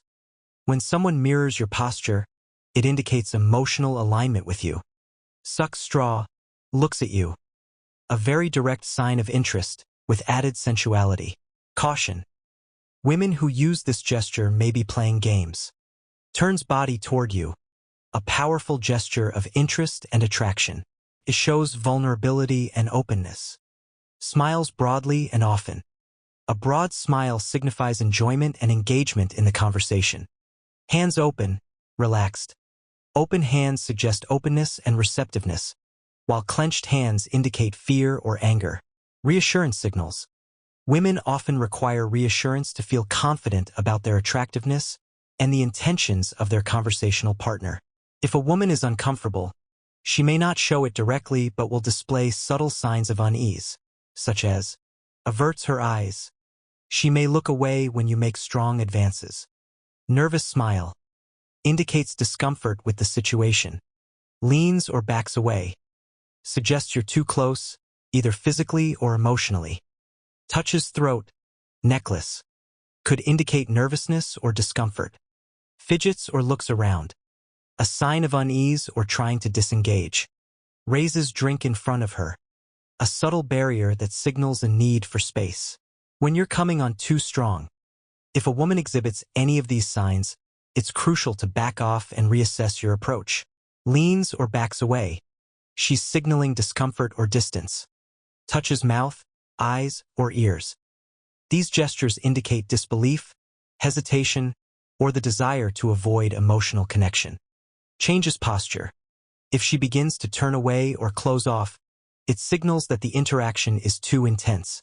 If you notice 2 or more of these signs in a row, it's time to reassess. Move back, change the topic, or give her space to prevent pushing her away. Signs of rejection. In some situations, you may notice subtle body language signals that indicate you've crossed a line or made the other person uncomfortable. These signals often show that it's time to retreat or change your approach. Touches throat or necklace. This gesture is commonly used by women to create a physical barrier when they're feeling threatened, either emotionally or physically, by your proximity or conversation. It's a sign of discomfort. Signs of rejection. O looks away often. The person is disengaging from the interaction. O shifts posture, turns away. This indicates that the person is trying to distance themselves physically and emotionally. O becomes tense. A shift from relaxed to rigid posture often signifies discomfort. O stops smiling, starts frowning. A sudden change in facial expression can indicate displeasure. O brushes imaginary lint. This can mean they are disinterested, bored, or subtly signaling that they want to distance themselves. O sits up straight. A sign of becoming more rigid and closed off, possibly to regain control. O crosses arms, legs. Indicates emotional withdrawal and closure. O picks up drink. Often used to create a barrier between themselves and you. O locks ankles under chair. Similar to crossing arms or legs, this is a sign of emotional withdrawal or trying to control emotions. Rhythmic motions. These repetitive movements suggest impatience, nervousness, or boredom. It's a sign that the person is either uncomfortable or uninterested. Hands close, clench into fists. This can indicate emotional closure, frustration, or anger. It's a subconscious preparation to distance oneself further. When you observe these signals, it's important to recognize that the other person is likely uncomfortable or losing interest. If you notice multiple signs, it's best to give them space and reconsider your approach. Body language anecdote. In a personal story, the author reflects on an early experience in a club setting. The situation was a revelation about the power of body language. Despite the environment and external factors, the author instinctively felt bad vibes before entering a crowded, energy-filled space. Over time, these impressions proved accurate, demonstrating the subconscious ways body language communicates even when words are not exchanged. This story highlights that body language isn't just about what's visible. It's about an ongoing, subconscious communication that happens constantly, whether you realize it or not. By understanding these signals, you can navigate social interactions more effectively. The next section, on shaking hands, promises to delve into how even something as simple as a handshake can provide valuable insights into a person's personality and intentions. On shaking hands, the handshake is a powerful form of communication that bypasses logical thought and taps directly into the subconscious. It's a way for both individuals to exchange data, making rapid, instinctual judgments about one another. The significance of touch in this exchange is not just about etiquette. It provides profound insights into a person's true nature. Women's advantage. Women, in particular, have a unique advantage when it comes to reading these signals. Their natural intuition allows them to gauge who a person really is during the handshake. When shaking hands, women can send subtle, nonverbal messages and gather valuable, authentic information about the other person. Tips for women. If a man doesn't offer his hand, extend yours confidently. Ensure your palm is perpendicular to the floor, not tilted up or down. Smile politely without overdoing it and offer a firm handshake. Make eye contact and use his name, e.g., "Nice to meet you, Bernie." If a man seems offended by your firm handshake, it's better to find that out immediately, as it tells you about his character. This allows you to decide if he's worth further engagement. Separating the women from the girls. A soft, delicate handshake can signal to some men that you are more of a girl than a woman. To attract men who view women as equals, adopt a firm, confident handshake that conveys strength and individuality. Avoid overly gentle handshakes or submissive gestures. like tilting your head or offering just your fingertips. If a man offers his hand with the palm facing downward, don't turn your palm up to meet his. Instead, keep your palm perpendicular to the floor and make him reach for you. This establishes your equality right from the start. For men, when you shake a woman's hand, it sets you apart from boys or men who merely nod and smile. A handshake demonstrates respect and distinguishes you as a gentleman. During the handshake, maintain eye contact and allow yourself to be vulnerable for a brief moment. This reveals more about who she really is beyond her exterior. Some women may respond to your handshake in different ways, either submissively, equally, or in a playful manner. If the sparks don't fly, or if there's no connection during the handshake, trust your gut and avoid wasting time. Warning for men. A firm handshake is essential to conveying masculinity and confidence. If you don't have one, work on improving it. Seek feedback from your friends and practice until your handshake leaves a positive, lasting impression. The next chapter dives into strategies for meeting people at social gatherings. It's all about mustering the courage once you sense the other person's interest. While it's written from a man's perspective, the advice works equally well for women. Meeting Ms. or Mr. Right. When you've exchanged initial signs of interest, the next step is to have a simple, one-word conversation. It's crucial to acknowledge the person whenever possible. A simple, hi, a nod, or a smile while passing them by creates an opening for future conversation, making you less of a stranger when you approach them again. The first few hi's are the foundation for starting a genuine interaction. It's important to understand that if there's been some mild interest shown, no harm can come from saying hi and acknowledging them, as they likely want to talk. How and when? Here's an example from real life. At a party, Don had eye contact with Margie over the course of the evening. Later, he casually said, "Hi, I'm Mike's volleyball friend, Don." Offering a firm handshake, they exchanged basic information, which led to a friendly conversation about their work and office politics. Sometimes, even without words, body language can carry a conversation.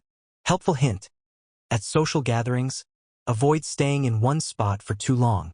Keep circulating, especially around the kitchen, which is often a central hub for conversations. This also gives you a chance to observe body language and assess the vibe of the gathering. Breaking the ice. At a wedding reception, Don noticed that Jean was occasionally eavesdropping on his conversations. When the moment was right, he jumped into her conversation with a witty remark. This sparked a discussion that led to shared interests, from business proposal writing to their mutual dislike of the Dallas Cowboys. Once the conversation starts, things can take off unexpectedly. Approaching groups. At social events where you don't know many people, it's crucial to start making connections quickly.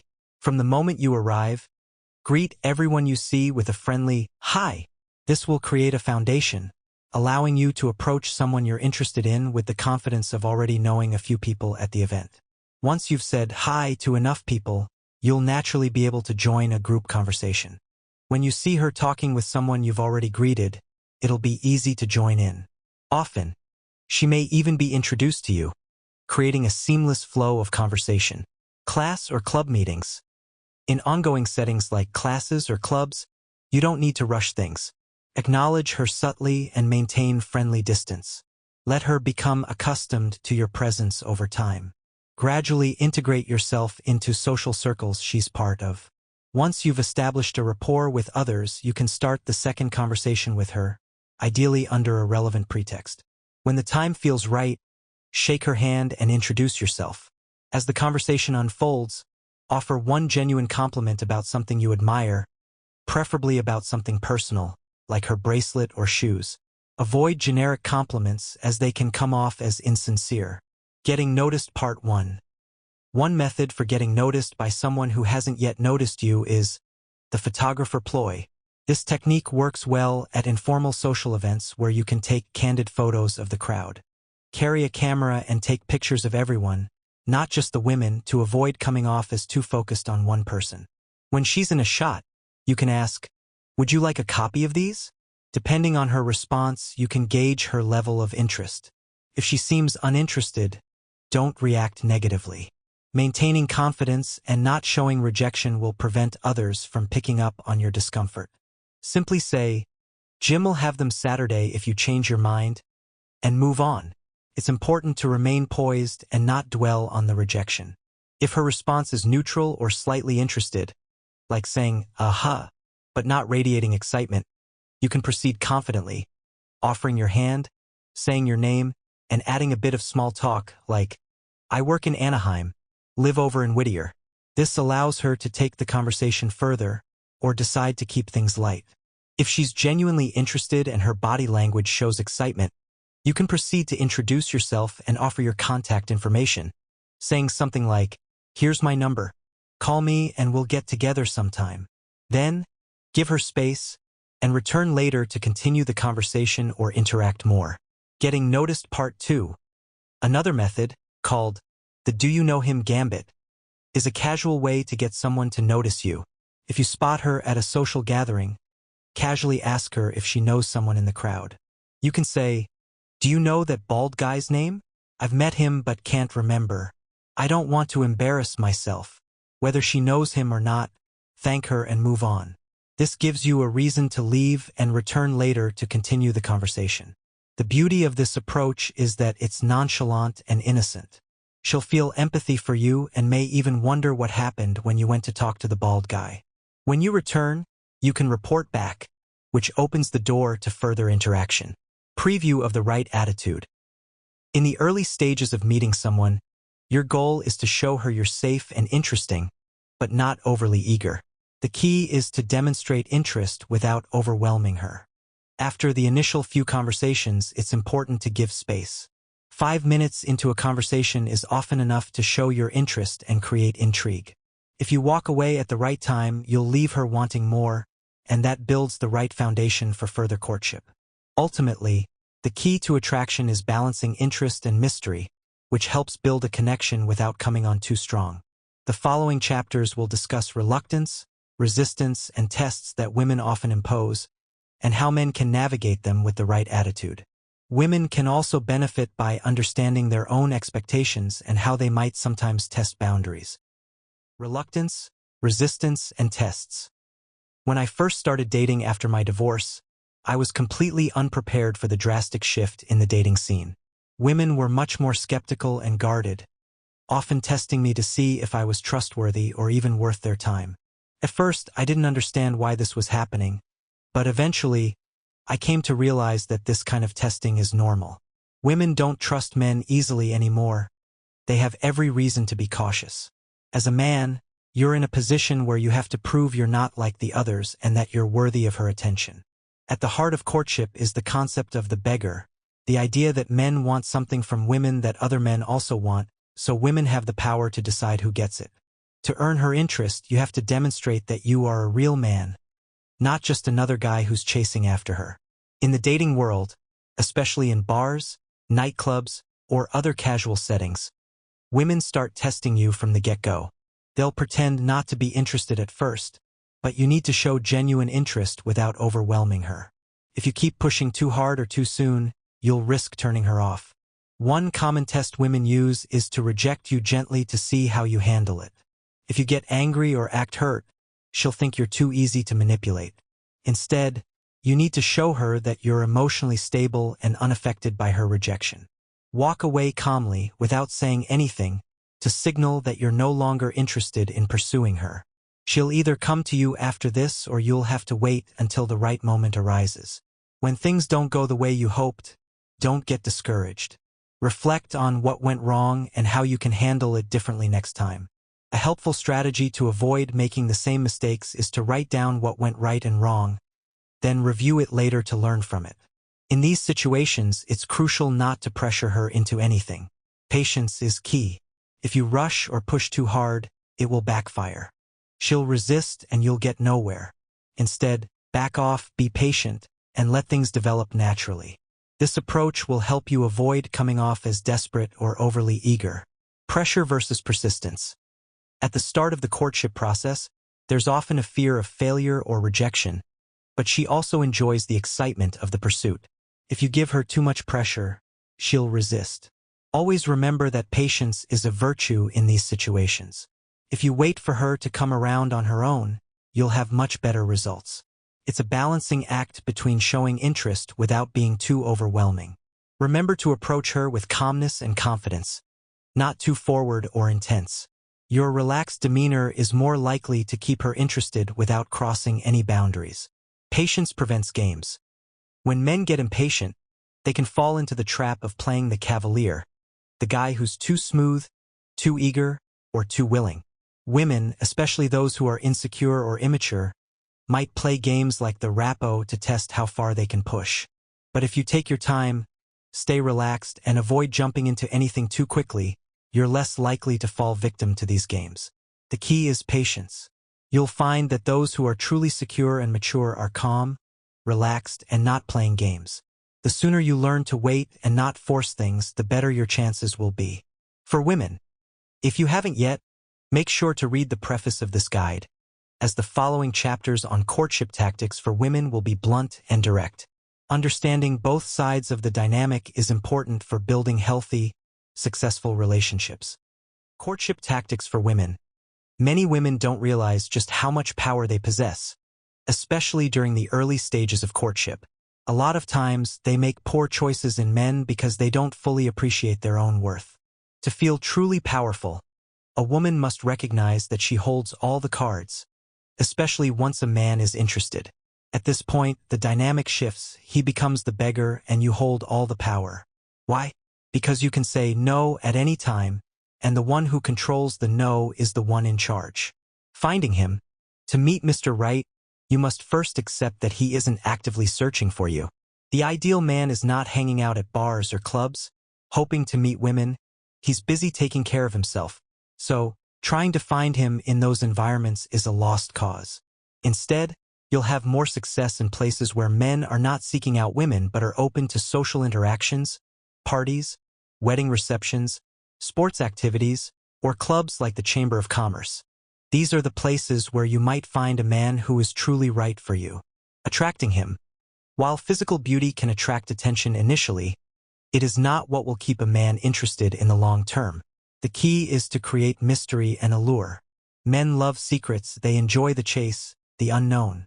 When attracting a man, think less about revealing everything at once and more about keeping him intrigued. The right attire can do wonders. A modest front with a backless dress or a skirt with a moderate slit offers just enough of a glimpse without giving everything away. The idea is to tease the imagination, hinting at what's beneath the surface without fully exposing it. Catching his eye. To get noticed, you don't need to wait for Prince Charming to notice you. Take the initiative.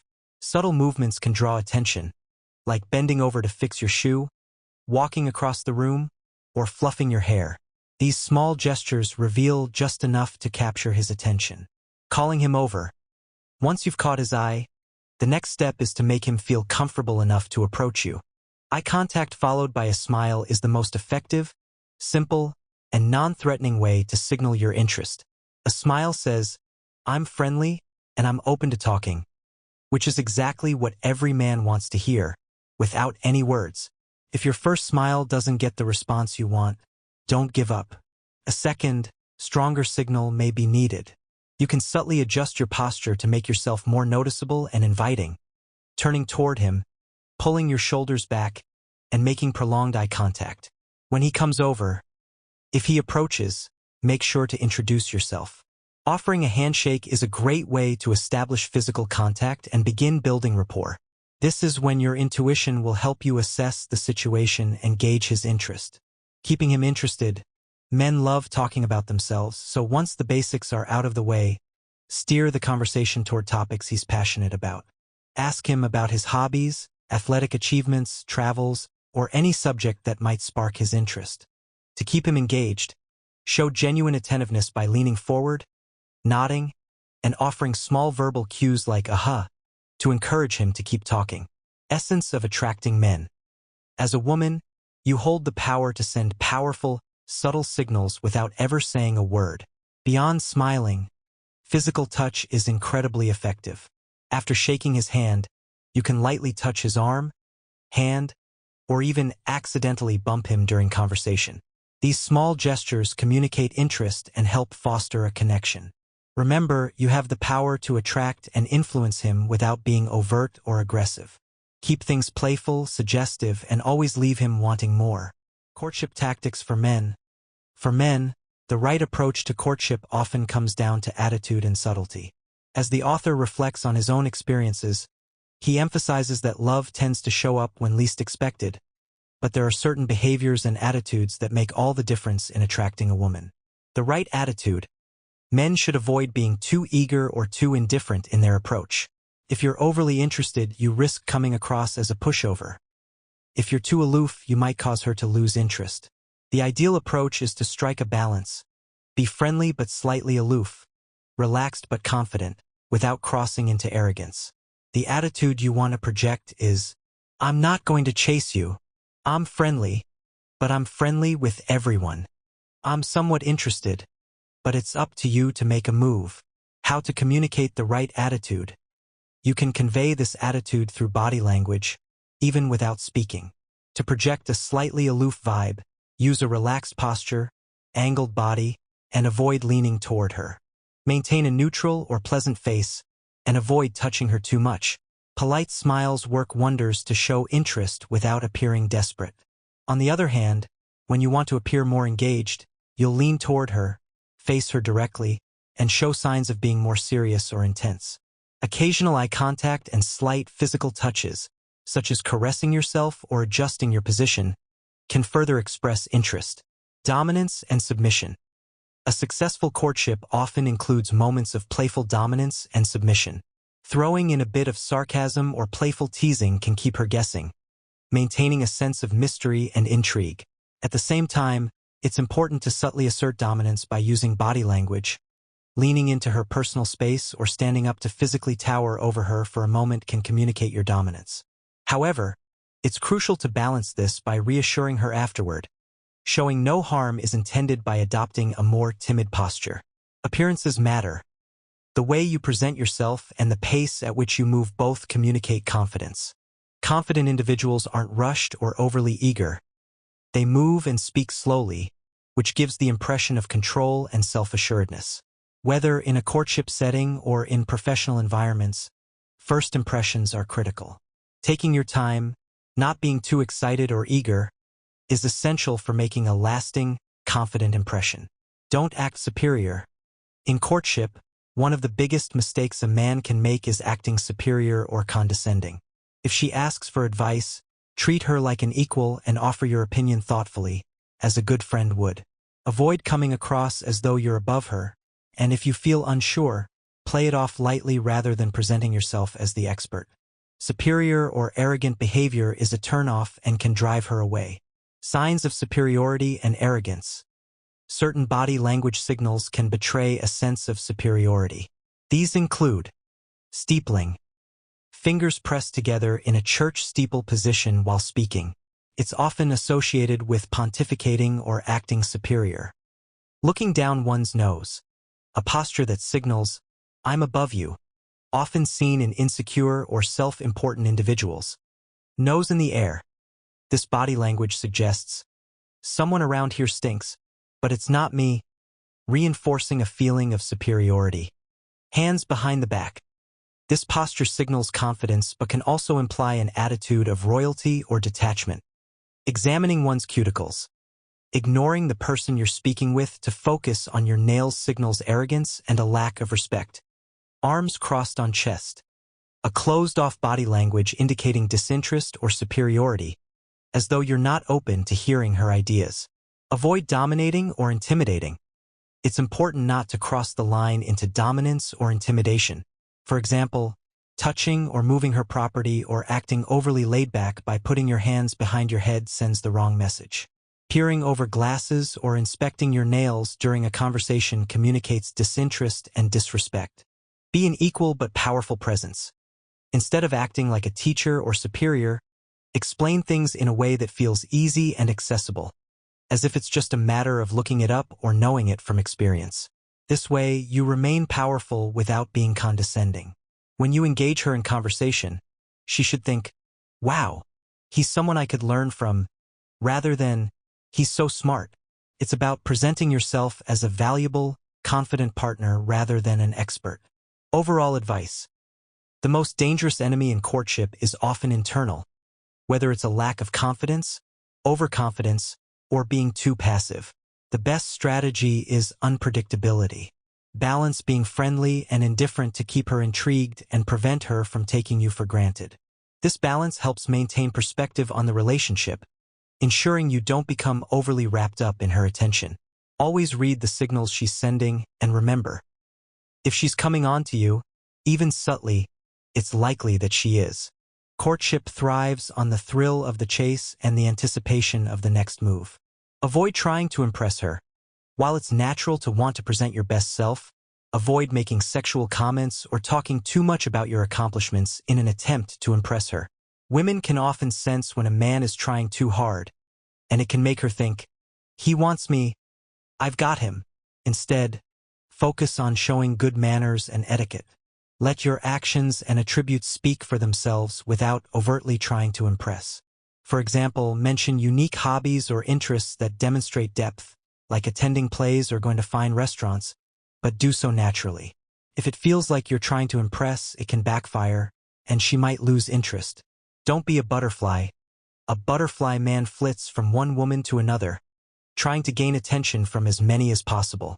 This approach usually leads to rejection. Instead, take your time, evaluate the situation, and don't rush to talk to the first woman who smiles at you. Smile and nod.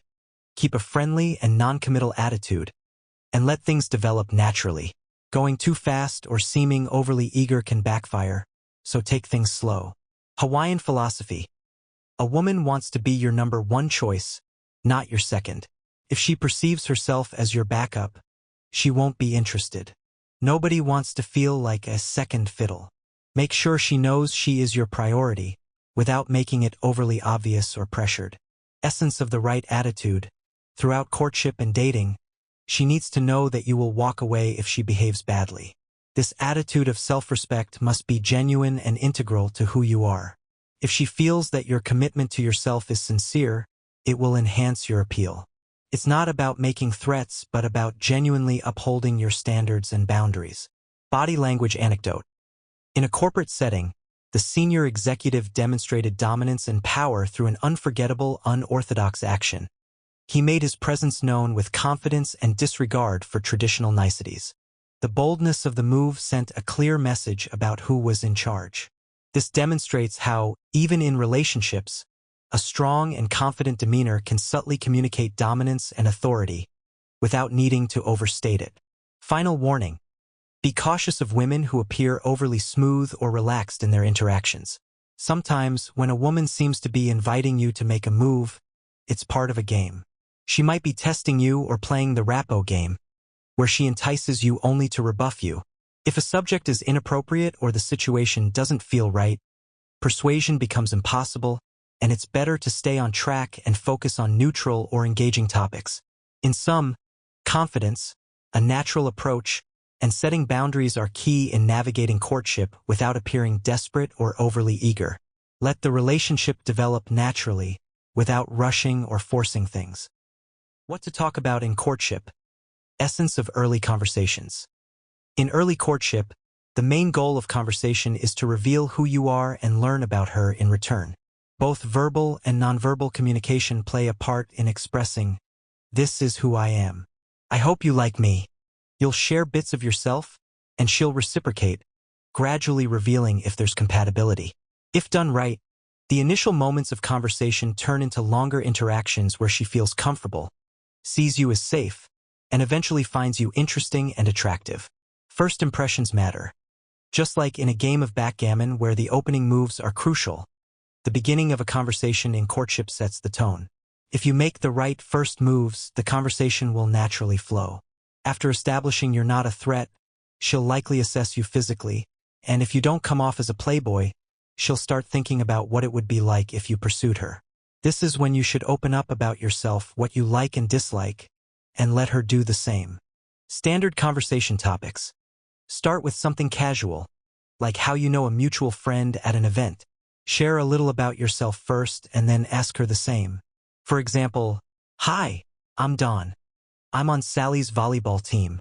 If she doesn't reciprocate immediately, offer an easy follow-up like, do you know Sally from college? Continue with small details about yourself, making sure you share your interests or experiences, such as, do you like volleyball? Or, have you been to any good concerts lately? Safe topics to discuss.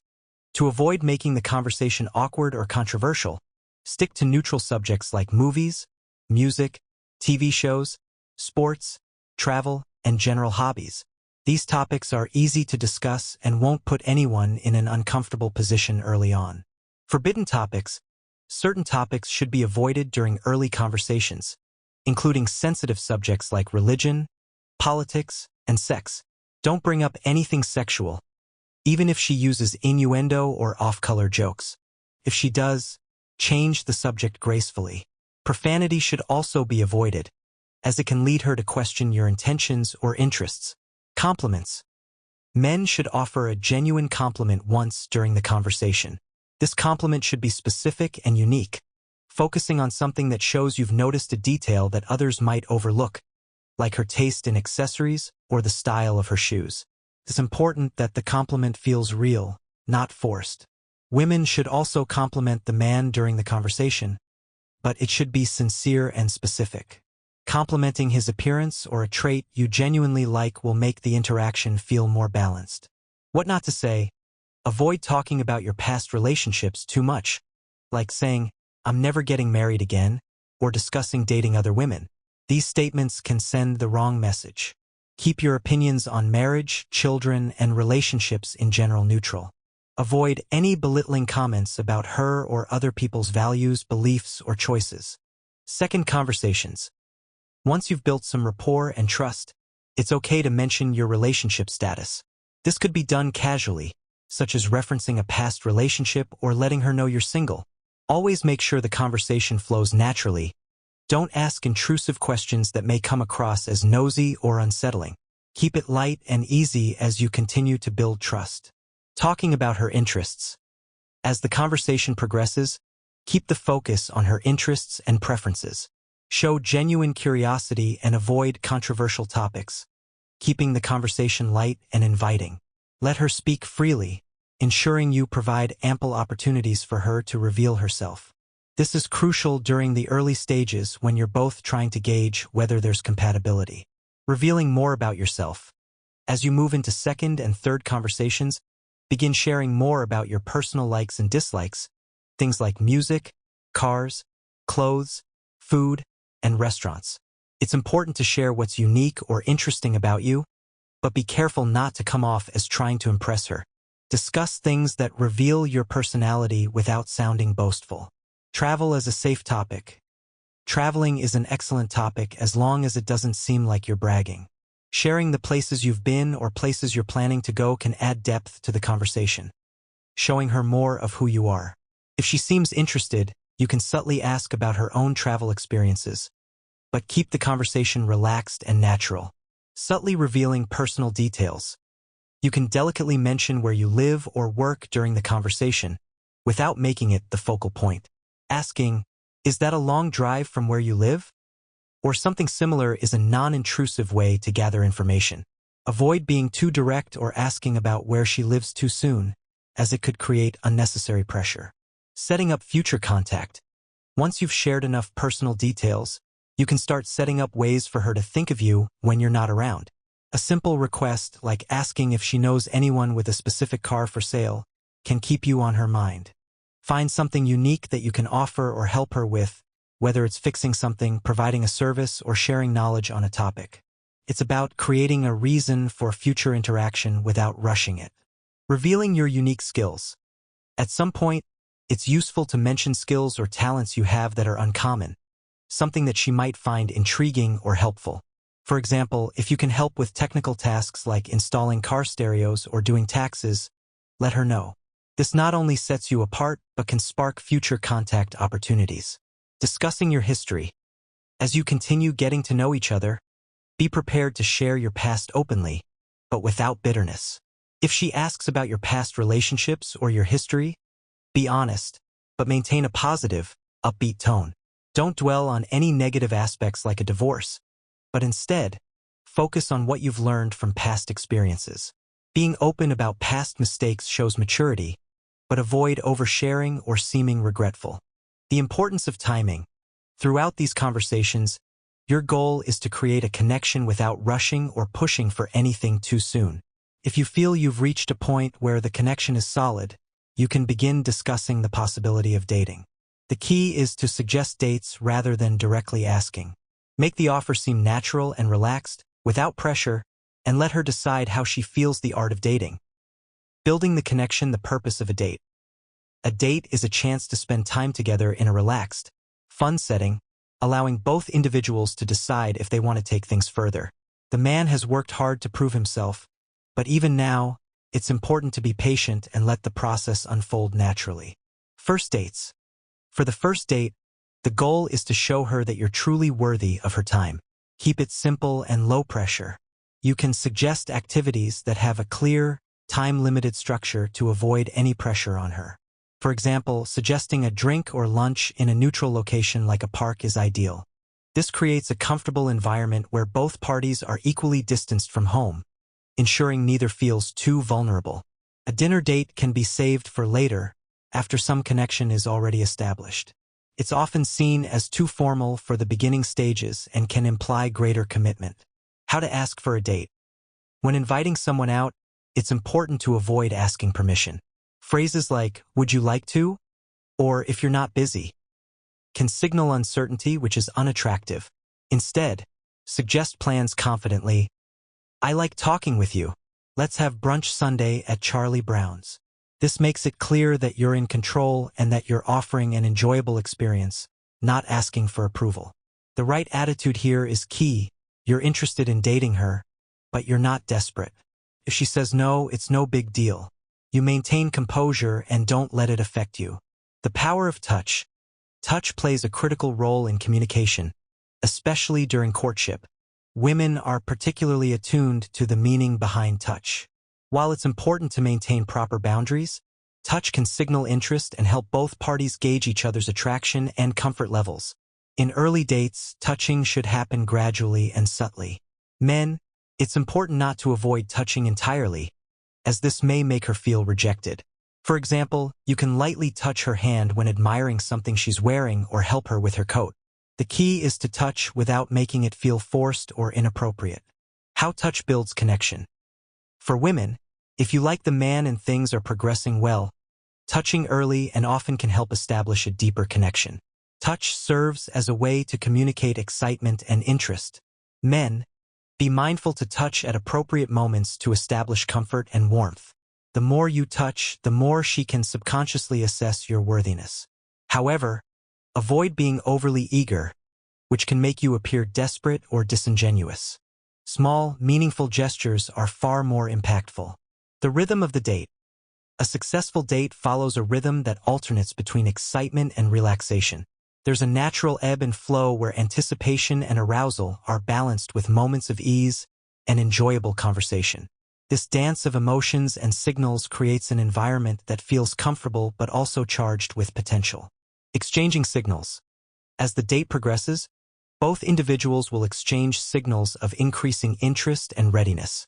The woman, as she becomes more persuaded, may appear more submissive or open, while the man can project confidence and dominance without being overly forceful.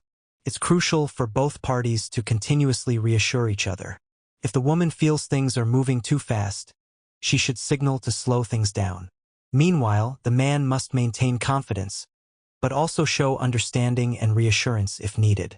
This balance ensures that both individuals feel comfortable and valued throughout the interaction. What to watch out for. Recognizing key nonverbal signals during a date. It's crucial to pay attention to the nonverbal signals a woman may give, as they can reveal her feelings about the interaction.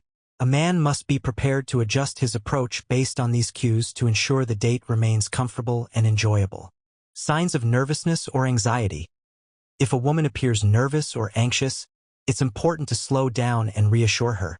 Some common signs of nervousness include fidgeting or tapping fingers or feet, looking at her wristwatch frequently, asking what time it is, doodling or drumming her fingers, drooped eyelids or a blank stare, Putting her head in her hands or on the side of her face when these signals appear, it's essential to pause and gauge if the situation needs adjusting, like changing the conversation or shifting the activity. Signs of boredom. If she seems disengaged or bored, pay attention to a blank stare or lack of eye contact, restlessness or tapping her feet, yawning or sighing, lack of participation in the conversation. If you notice any of these signs, it may be time to change the pace, topic, or activity.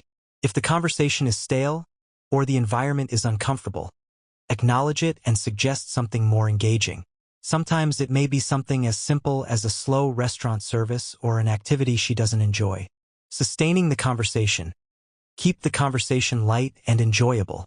Avoid topics that are controversial or heavy at this stage. Instead, focus on shared interests such as movies, music, food, or travel. This helps establish common ground and makes planning a second date much easier. As you discuss your interests, subtly introduce activities that you think would be fun to do together. If she shows interest, don't rush into setting up the next date right away. Keep the conversation natural and let her express her own interest. Setting up a second date. If she actively suggests a time for a second date, that's a positive sign. She's serious. However, if she casually mentions it, it may be a test. Instead of jumping at the opportunity, respond by saying, "That sounds fun. Let me check my schedule, and I'll call you." The key is not to appear too eager. You're a busy, confident man, and your schedule is valuable. Avoid implying desperation or chasing her down. Phrases like, "When can we get together again?" or "Let's do this again sometime," suggest that you're too available, which can diminish attraction. A second date. To earn a second date, the first one must be enjoyable and memorable. It's important that she feels like the time spent with you was worth her while. By the end of the date, you want her to feel intrigued, thinking, "That was fun. He didn't try to kiss me goodnight, though. I wonder why." If you've built a strong connection, wait a few days before reaching out. If the vibes are positive, suggest a second date, but don't push for it immediately. If she's hesitant or gives excuses, give it time and space. Don't chase her. If she's not interested, if she doesn't want a second date, no matter what you suggest, it's a sign to move on. Chasing her will only create resistance and will ruin your chance for a future connection. Always maintain confidence and remember that you have the right attitude. You're a catch. And if she's not interested, it's her loss. Persuasion in action. To truly succeed in courtship, remember that sometimes actions speak louder than words. A powerful, confident move like sweeping her off her feet can make all the difference when the timing is right. But remember, courtship is about persistence, patience, and the gradual buildup of attraction. It's important to be aware of the realities of dating, especially for those who have been out of the dating scene for a while, like divorced men. Adjusting to the modern dating landscape requires understanding the dynamics at play and adjusting your approach accordingly. On not being too nice. The idea of not being too nice may seem counterintuitive, but according to some views, it's key to maintaining attraction and respect in a relationship. While it's important to treat women with respect, it's suggested that overly nice behavior can backfire, especially early in the relationship. Why nice can backfire. Many women, based on their past experiences, whether with their fathers, ex-boyfriends, or ex-husbands, often find extreme kindness unsettling. They may associate niceness with weakness or see it as a sign that a man is too eager or lacks boundaries. This is not about disrespecting women. Rather, it reflects their unique histories, where being treated too nicely may seem foreign or unearned, especially if they've been mistreated before. For some women, constantly being catered to or spoiled can make them crave a different approach. The nice guy is often perceived as predictable, boring, or too passive. This is because she might prefer a man who shows strength, assertiveness, and a willingness to take charge, not just someone who is pleasant to be around. A woman's view on nice. Hillary Hines, a 22-year-old from Eugene, Oregon, provides a perspective on the nice guy dilemma. She explains how she broke up with several wonderful, nice men, only to gravitate toward unattainable, emotionally unavailable men. She later realized that what she really sought wasn't just kindness, but a partner whose actions proved his love for her through personal growth, challenges, and emotional depth. Women, particularly young ones, may feel that a man who treats them well must show it in a way that feels earned, like he's treating them special because of the connection, not just because he's nice to everyone. Being accommodating can be a turnoff. One of the biggest mistakes men make, according to this view, is being too accommodating. Adjusting your plans to suit her preferences too often, yielding to her every request, or constantly adjusting your schedule to meet her needs can come across as desperate or lacking in boundaries. This behavior is seen as submissive and may diminish the man's appeal. The key to the right attitude is to have your own life, your own interests, and not to fall into the trap of trying to please at every turn. Being accommodating too much can lead to a lack of respect, as it signals to her that you're too easily manipulated or too eager to please. The nice guy problem. In summary, while being nice is important, it's suggested that men must show a balance between kindness and assertiveness, with boundaries and a sense of self. Overly being nice can make a man appear weak or uninterested in a real connection, leading the woman to lose respect or become disinterested. A man who demonstrates his worth by maintaining his own life and being assertive about his own desires tends to create more attraction. Helpful hints on body language and social interactions. Here are some useful insights into body language, nonverbal communication, and subtle cues that can improve how we navigate social situations. 1. Keep it to yourself. If you can interpret someone's body language, don't announce it. Pointing out someone's nonverbal cues can come off as arrogant or show-offy. Also, not everyone believes in body language, so it's best to keep it subtle. 2. Save the seats when boarding a plane. Sit on the aisle and place your belongings on the window seat. This is a way to prevent others from sitting there without asking. Once you spot someone you'd like to talk to, discreetly remove your belongings, smile, and make eye contact. 3. Holding on. Couples who are in constant physical contact are signaling that they are not available. It can also mean that one partner is afraid the other might be interested in someone else. 4. Where to sit. To meet someone in a social setting, sit across from someone rather than beside them. Facing each other enhances the flow of communication and makes it easier to connect. If standing and conversing, position yourself so you're directly facing the person you're interested in. 5. Squat down to become equal. When meeting someone seated, stand to shake their hand, then squat down to their level to talk. Standing too tall can be intimidating, and sitting down next to them helps establish equality in the conversation. 6. Spotting. Game players look for signs of slickness, over-the-top confidence, or lack of congruence in behavior. Game players often try to appear smooth and fearless, and they might dress the part.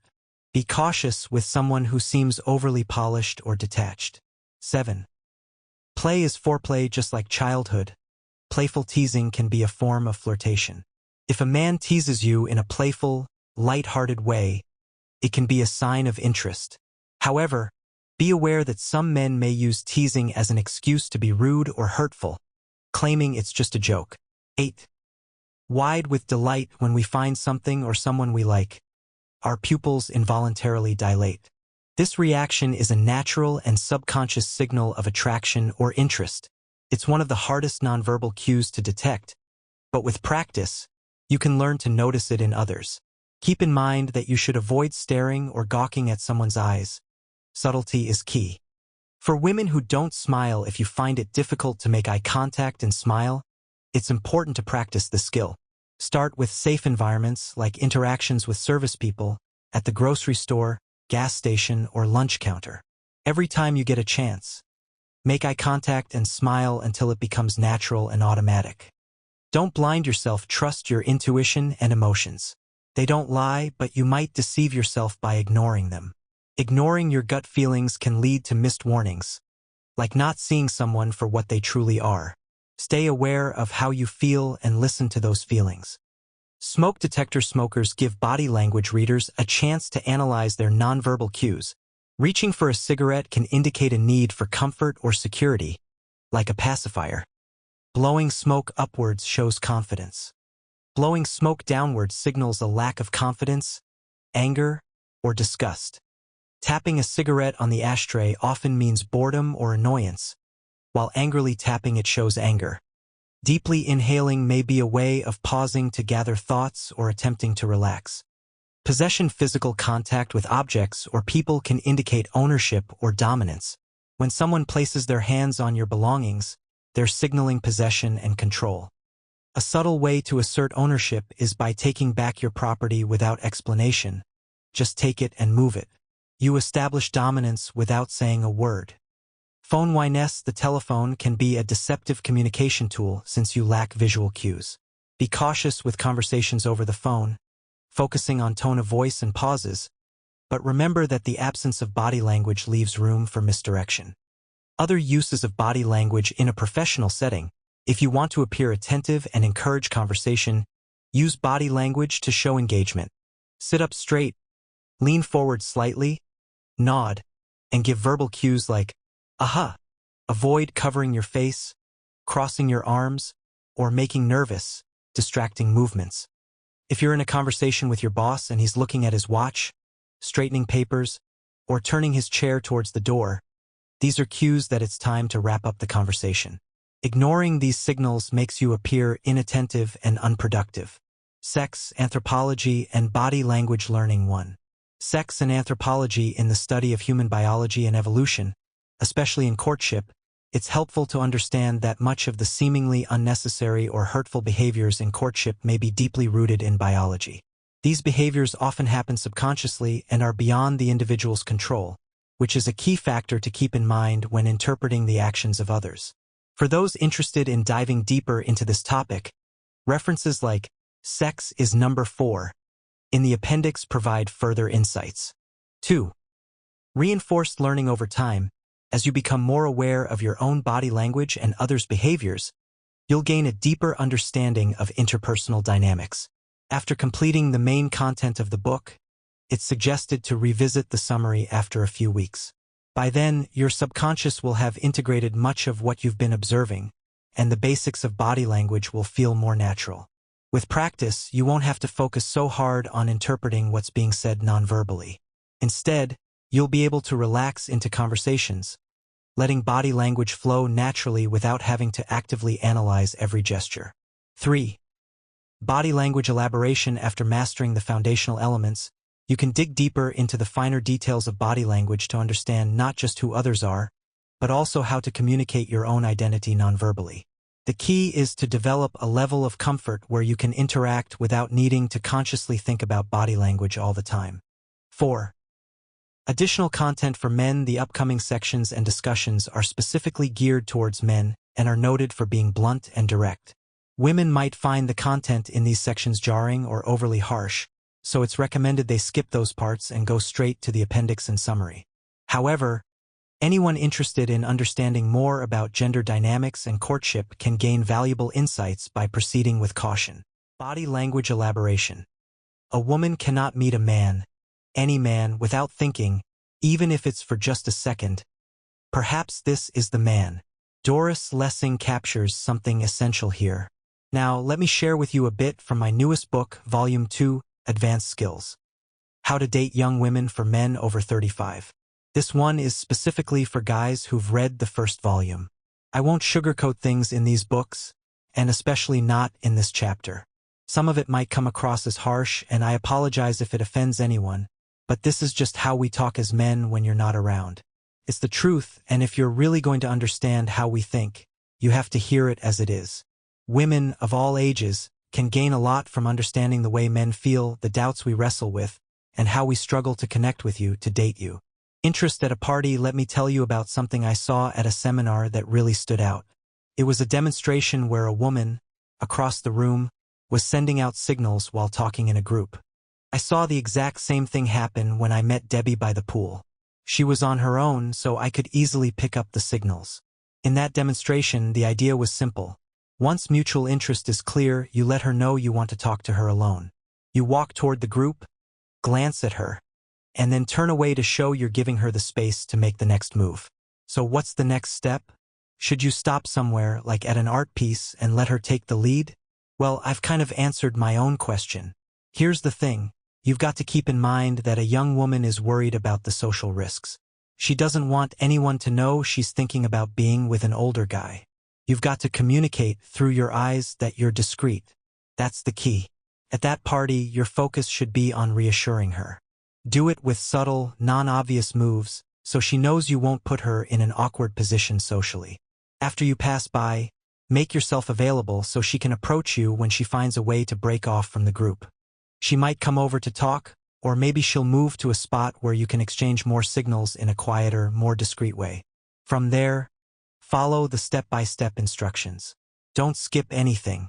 Stick to the 10 commandments of meeting and the 11 commandments of courtship. She's looking at my crotch.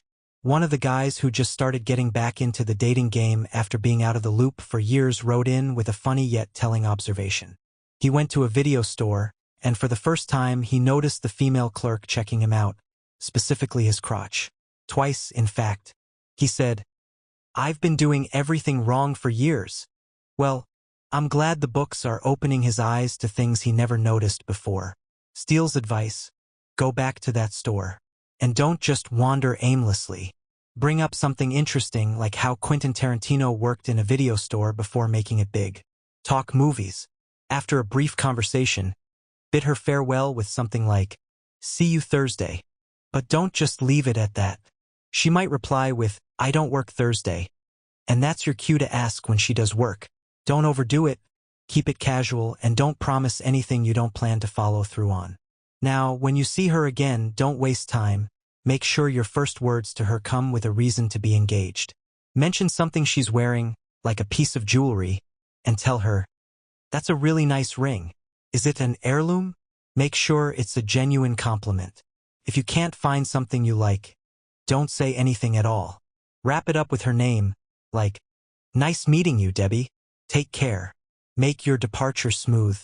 French success story: one guy wrote me about how he's been using these techniques successfully, especially the body language tips. He met a 25-year-old French woman named Marie. Gorgeous. After spending some time with her, he focused intensely on her body language. He was learning how to truly read the signals, and the results spoke for themselves. She sounded happy the whole time, but there were moments when her body language became very closed off.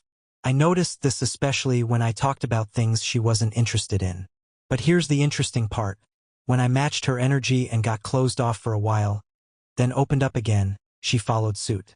I think I remember you mentioning something about this in your book. I also made sure to keep my vibe laid back, not overly aggressive. I liked her, sure, but I didn't need her, and I could tell that things were heading in a good direction with Marie. As for French women, this is a new territory for me. I remember being stationed on the French-German border during my time in the army, and let's just say the French women there didn't exactly live up to the sophisticated stereotype. They really didn't smell great. So much for that idea. But seriously, I believe women everywhere are fundamentally the same. If Marie is French, she's probably been exposed to older man-younger woman relationships in a much more positive light than American women have been. So you've got a bit of an advantage there. But whatever you do, don't bring it up to her until you've been together for at least 2 years. I also want to congratulate you on keeping the right attitude during dinner. You've got the right approach, and I hope you can maintain that until the end of the 4th month, when you can afford to ease up just a little bit. Keep at it. And I really want to commend you for mastering the body language techniques and for understanding the concept of leading by example and mirroring. These things matter in courtship. In fact, controlling the situation often starts with controlling yourself. Gifts and body language. Don, there's someone I work with that I really like. It's not a big office, so there's not much office drama, since it's just a part-time gig. When we talk, everything seems to go great, but we don't have a lot of time to chat since it's always so hectic. I decided to take a chance and buy her a little gift, a chocolate egg with a plastic toy inside. She seemed to really like it, but now I'm wondering, did she love it because it was from me, or just because someone gave her a gift? What body language signs should I look for to figure that out? Steele says, the only way to truly know if she liked the gift because it was from you is to pay attention to how she behaves when you're talking. You need to see if she's interested and attracted to you. The best way to figure that out is to observe her body language during your conversations. Study those body language secrets closely. Do the homework, and make yourself super aware of your own body language.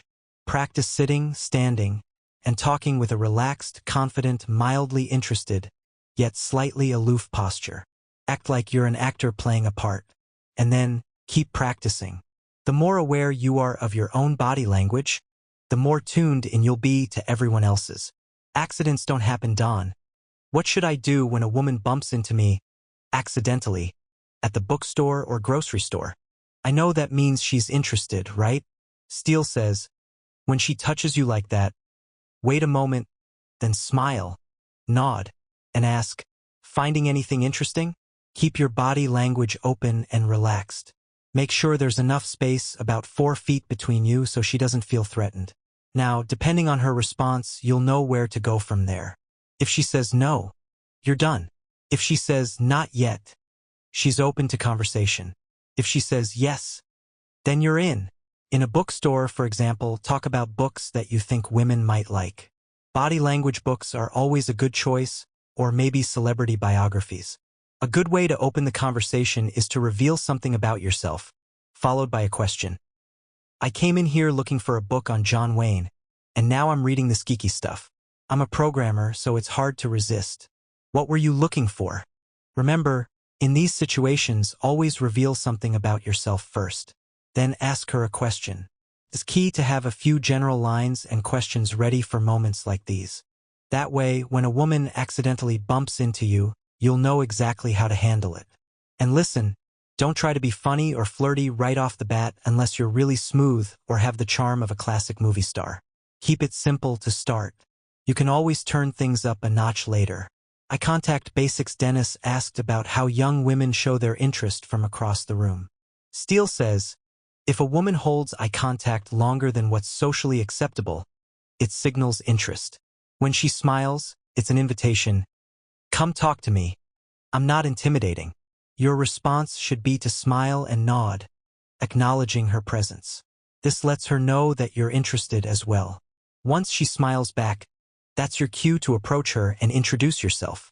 A direct, hi, I'm Dennis, what's your name? With a handshake is a simple, effective way to start the conversation. There are other signs too, but this is a key one. Neck-touching language. A 38-year-old man, recently divorced, asked about a woman touching her blouse's top buttons near her neck and whether it was similar to touching a necklace or a sign of undressing. Steele says, neck touching typically signals interest, but it's important to remember that one signal alone doesn't mean much. It's about looking for clusters of signs. 3 or more signals together mean she's interested. Fiddling with buttons might indicate that she's feeling uncomfortable or that you're too close. If you notice this, change the topic and give her some space. She's likely looking for reassurance. Always look for clusters of signals to understand the meaning behind body language. Fine point. When a woman is undecided, she might smile but send mixed signals. This means you're doing okay. But keep things light and non-committal for now. Spreads her legs. Matt, a 40-year-old man, asked whether a woman's posture, spreading her legs while sitting in a relaxed position at a bookstore, was a sexual display or simply a sign of comfort. Steele says, spreading her legs like that is not an indication of sexual arousal. It likely just shows that she's relaxed, comfortable, and confident. Women don't always realize how unladylike this posture can appear. However, if she's wearing tight clothes that accentuate her body, she might be drawing attention to her figure, but this isn't always a sign of sexual interest. A woman's posture alone doesn't reveal arousal. True sexual readiness involves more deliberate courtship gestures, which are covered in body language secrets. She's making eyes at me. Bill Taylor from Orange, California asked about the meaning of making eyes at someone and whether rapid eye dilation is involved. Steele says, eye dilation is a strong indicator of attraction, though it's hard to notice unless you're a poker pro or a trained observer. The classic making eyes expression means that someone is flirting through eye contact, direct, friendly, and confident. It's not just about dilated pupils. It's about giving a pleasant, acknowledging look, as Clark Gable did with his slight head tilt and raised eyebrows. This direct eye contact conveys attraction without saying a word. As for the warm, tingly feeling you get from gazing into someone's eyes, that's about vulnerability. It's not related to pupil dilation, but to being open to someone else's emotions. True self-confidence, which makes you attractive to others, comes from being comfortable in your own skin and not needing to prove anything. Women can sense real confidence instantly, just by the way you carry yourself. Bill says, "I only notice eye dilation now with sincere lovers, but it's brief." Steele says, "That's because intense attraction is often fleeting. If you enjoy those moments of intensity, you'll begin to understand that both intense pain and joy make life more memorable. You can't experience one without the other." Bill says, "I confess to using eye contact to try to warm up some interesting women." Steele says, "Trying to look deep into someone's soul through eye contact is invasive. It'll come across as intense and could make her uncomfortable. Instead, be vulnerable first. Show openness with your body language, tone of voice, and relaxed confidence. It takes courage, but it's the key to building genuine attraction. When you make yourself open, women will often reciprocate that vulnerability." If you're interested in navigating office politics, the next chapter in Office Politics, The Woman's Guide to Beat the System, also offers tips for men under 40. Office Politics, The Woman's Guide to Beat the System and Gain Financial Success. In a world where the corporate environment is largely dominated by men, Don Steele has managed to thrive for over 30 years. His book, The Woman's Guide to Beat the System and Gain Financial Success, provides candid, blunt advice on navigating office politics and overcoming gender barriers to achieve success. Steele's experience in Fortune 1000 companies has shaped his unique perspective, making this guide essential for young women just starting their careers, women who feel stalled, and those returning to the workforce. Steele's methods are designed to empower women to succeed by understanding the true nature of office politics. His advice is straightforward and unapologetic, nothing like the watered-down success advice typically found in women's success books. His goal is to ensure that women don't just accept what they're offered but learn to navigate the system to get what they truly want. Book review, Camille McElroy. Boston Globe. This book is a no-holds-barred exploration of corporate life, and as Steele warns, it's not for the faint-hearted. Based on his 30 years of experience as an executive and consultant, Steele provides an unfiltered look at how corporations view women and what they must do to fight for what they deserve. This isn't about working hard and hoping for recognition. It's about playing office politics strategically and knowing when and how to fight for career advancement. The overarching theme of the book is the importance of financial independence, as money dictates a person's power. Without financial stability, a woman risks becoming powerless.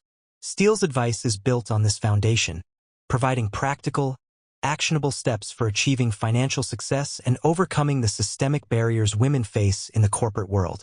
The tone of the book is tough but real, offering a manual for women ready to battle the odds stacked against them. From the author, having spent decades in major corporations, Steele's book is an insider's guide to understanding how corporate systems truly function. He draws from his experience with young women, both recent college graduates and college dropouts, who sought advice on how to navigate manipulative office politics. This book is the culmination of that advice, intended to equip women with the tools to succeed in a world that isn't always fair. Key takeaways from the book: common mistakes women make in the corporate world, how to dress for success, safely inflate your resume, dealing with rumors and lies, identifying rivals and enemies, when to speak up and when to shut up, why office politics are inescapable, stereotypes to defeat, understanding women's major disadvantage and biggest advantage, how to respond to patronizing behavior, getting help without looking weak. Lengthy excerpts. The core message of the book is simple: the corporate world runs on money.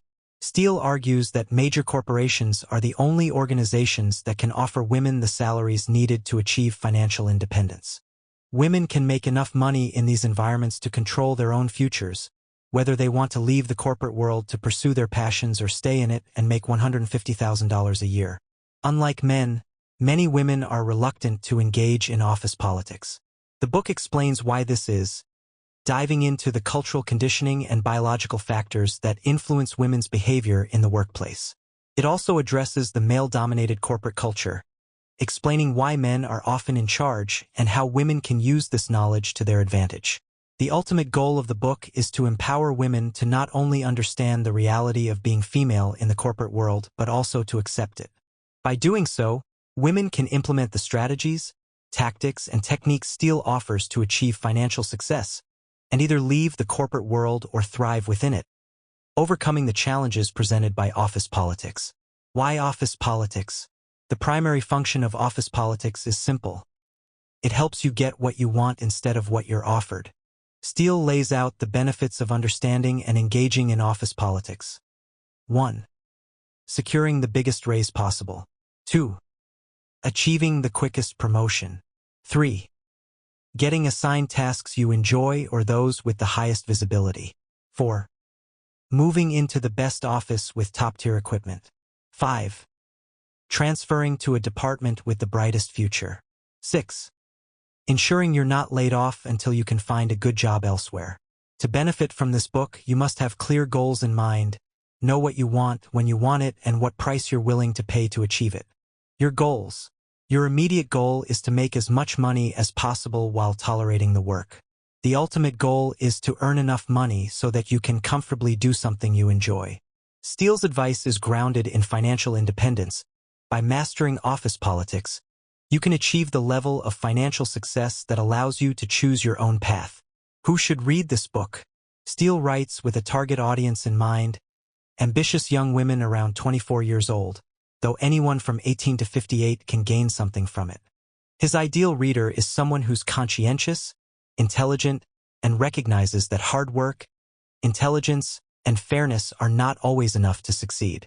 This book is realistic. This isn't a book about how to find a job you love. It's about how to earn enough money to have the freedom to do what you want.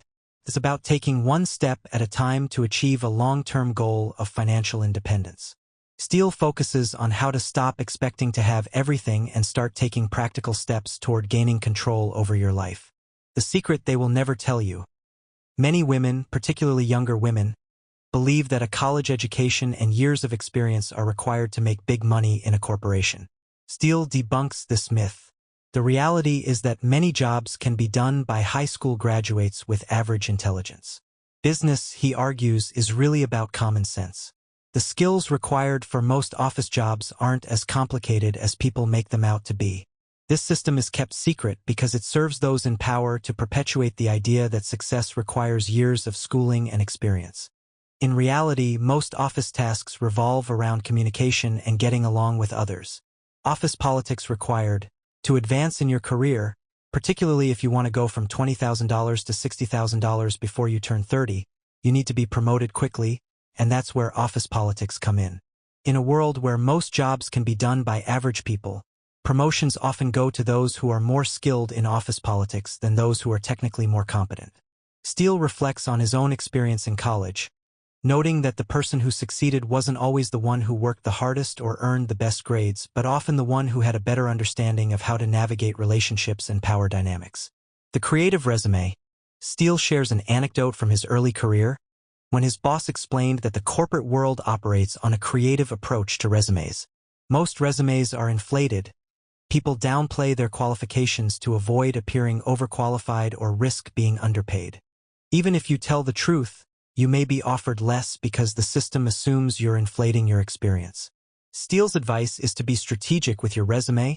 Use buzzwords that highlight transferable skills, such as managing schedules, developing budgets, or preparing reports. Your resume should show that you've held multiple important jobs, worked with people, and taken on responsibilities that demonstrate your potential. About the author. Don Steele's background is as diverse as it is impressive. From his first job as a telephone operator at age 12 to working with major companies like Hughes, Ford, and McDonnell Douglas, Steele's extensive career in various industries has given him a unique perspective on how the system works. He shares his experiences and lessons to help women navigate the corporate world and achieve financial independence. Updated helpful hints. A human being should be able to change a diaper, plan an invasion, butcher a hog, con a ship, design a building, write a sonnet, balance accounts, build a wall, set a bone, comfort the dying, take orders, give orders, cooperate, act alone, solve equations, analyze a new problem, pitch manure, program a computer, cook a tasty meal, fight efficiently, and die gallantly. Specialization is for insects. Robert Heinlein updated helpful hints after the third conversation. Under any pretext, explain where you live. Mention the address casually. Something like, I live across from the Wilsons. You know the family that always has parties? If she responds with, really? You don't know them?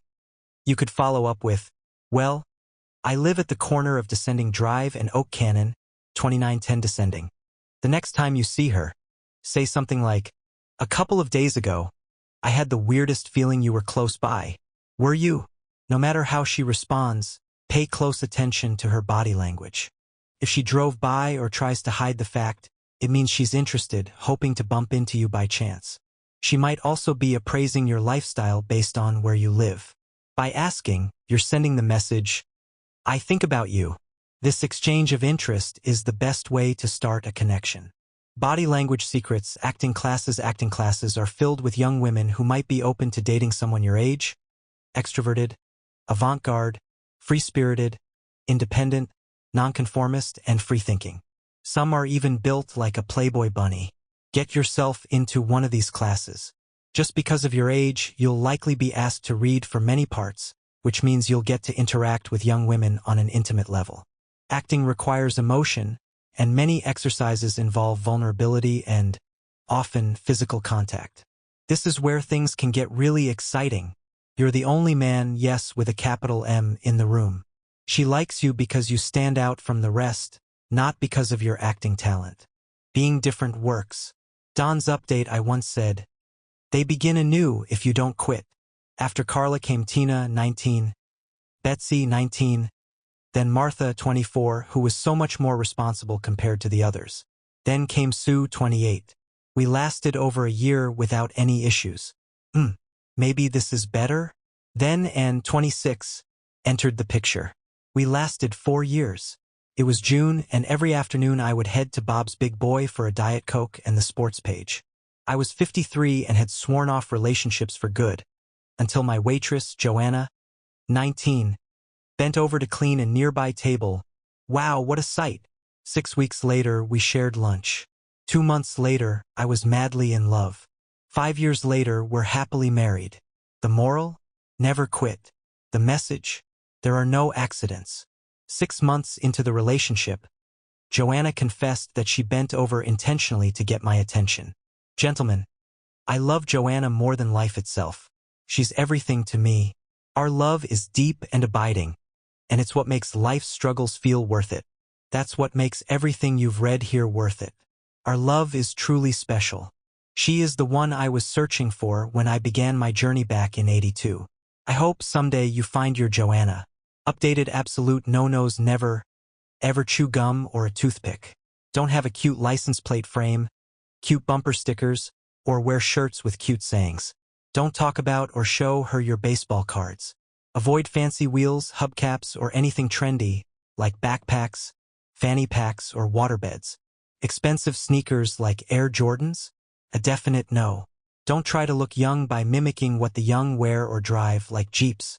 Spumante. If she doesn't like champagne, get some Asti Spumante. You can coax her into trying it by saying, it tastes like Spumante ice cream. California Spumante is 12% alcohol, so more bang for the buck. Movies. In early conversations, casually mention that you like movies such as Casablanca, Officer and a Gentleman, Gone with the Wind, Ghost, Wuthering Heights, or Swept Away.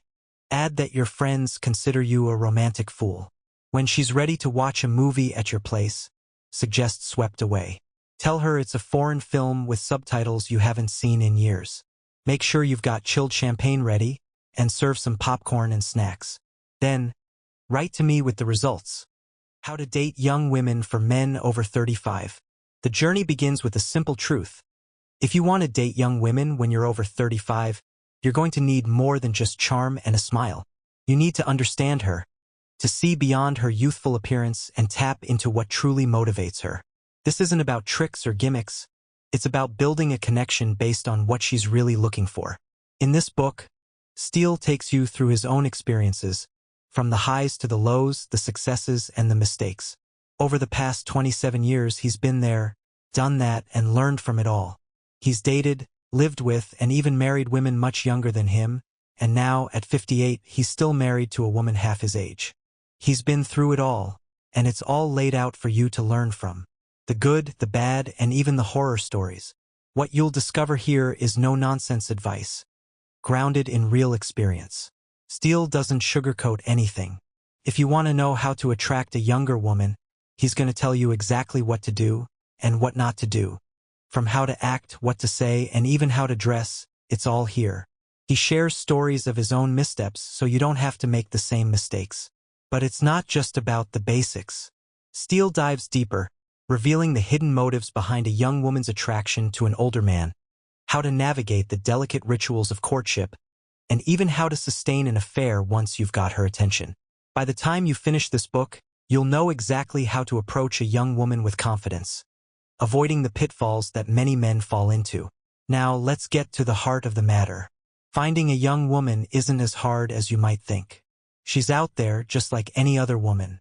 The real challenge comes in meeting her, talking to her, and making sure she feels safe enough to trust you. Because young women, especially those in their teens and early 20s, are wary.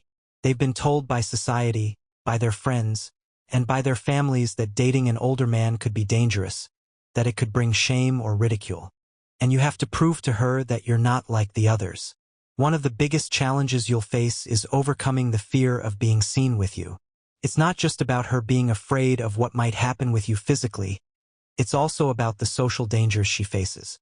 If her friends or peers find out she's dating an older man, it could change the way they see her. She might be labeled a gold digger or worse. And that's something she's going to worry about. This is where you have to be subtle, discreet, and sensitive to her situation. You have to show her that you understand the risks she's taking by being with you and that you won't put her in a position where she'll feel embarrassed or ostracized. But there's more to it than just safety. She's also afraid of being emotionally hurt. After all, she's heard all the stories about older men using younger women for their own pleasure, then moving on when they're done. She's afraid that you might take advantage of her or that she's just another notch on your belt. It's your job to show her that you're different, that you care about her and that you want something real. Once you've won her trust, things get easier. But you'll still need to know how to keep the conversation going. And this is where you need to understand the way young women think. It's not about complex or deep philosophical discussions. It's about being casual, friendly, and approachable. They don't want a serious lecture, they just want someone who's easy to talk to, someone who makes them feel comfortable and safe. And let's not forget the most important part, attraction. Attracting a young woman doesn't mean you have to be a model or have a six-pack. But you do need to take care of yourself and present yourself in a way that makes her want to talk to you. You need to show her that you're someone who's worth getting to know. Once you've done that, the rest follows naturally. But this isn't just about looks. A big part of the attraction is your age. It's the experience you bring to the table. You've lived a full life, and that's something she finds intriguing. She's curious about what it would be like to be with someone who's experienced, someone who knows what he's doing. And that curiosity is what will drive her to take the leap and be with you. By the time you're done reading this book, you'll have a clear understanding of how to approach dating younger women. You'll know what to expect, what to avoid, and how to make the whole process smoother for both of you. Whether it's your first time or you're a seasoned pro, Steele's advice will help you refine your approach and avoid the mistakes that so many men make. So get ready to dive in, and get ready to learn from the experiences of a man who's been through it all. You'll walk away with more than just tips. You'll gain insights into how to navigate the complexities of dating young women and how to make the most of your relationships, no matter how old you are. Volume 2. Advanced Skills After 12 More Years of Learning the Hard Way, R. Steele returns. This time, he brings brutally honest answers to questions and scenarios from over 6,000 readers.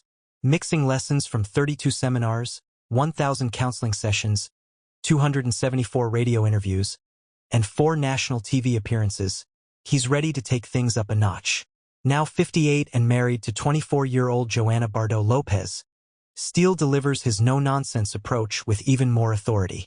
With 352 pages, this volume doubles the length of the revised edition, and is designed for the 65,000 buyers of How to Date Young Women for Men Over 35.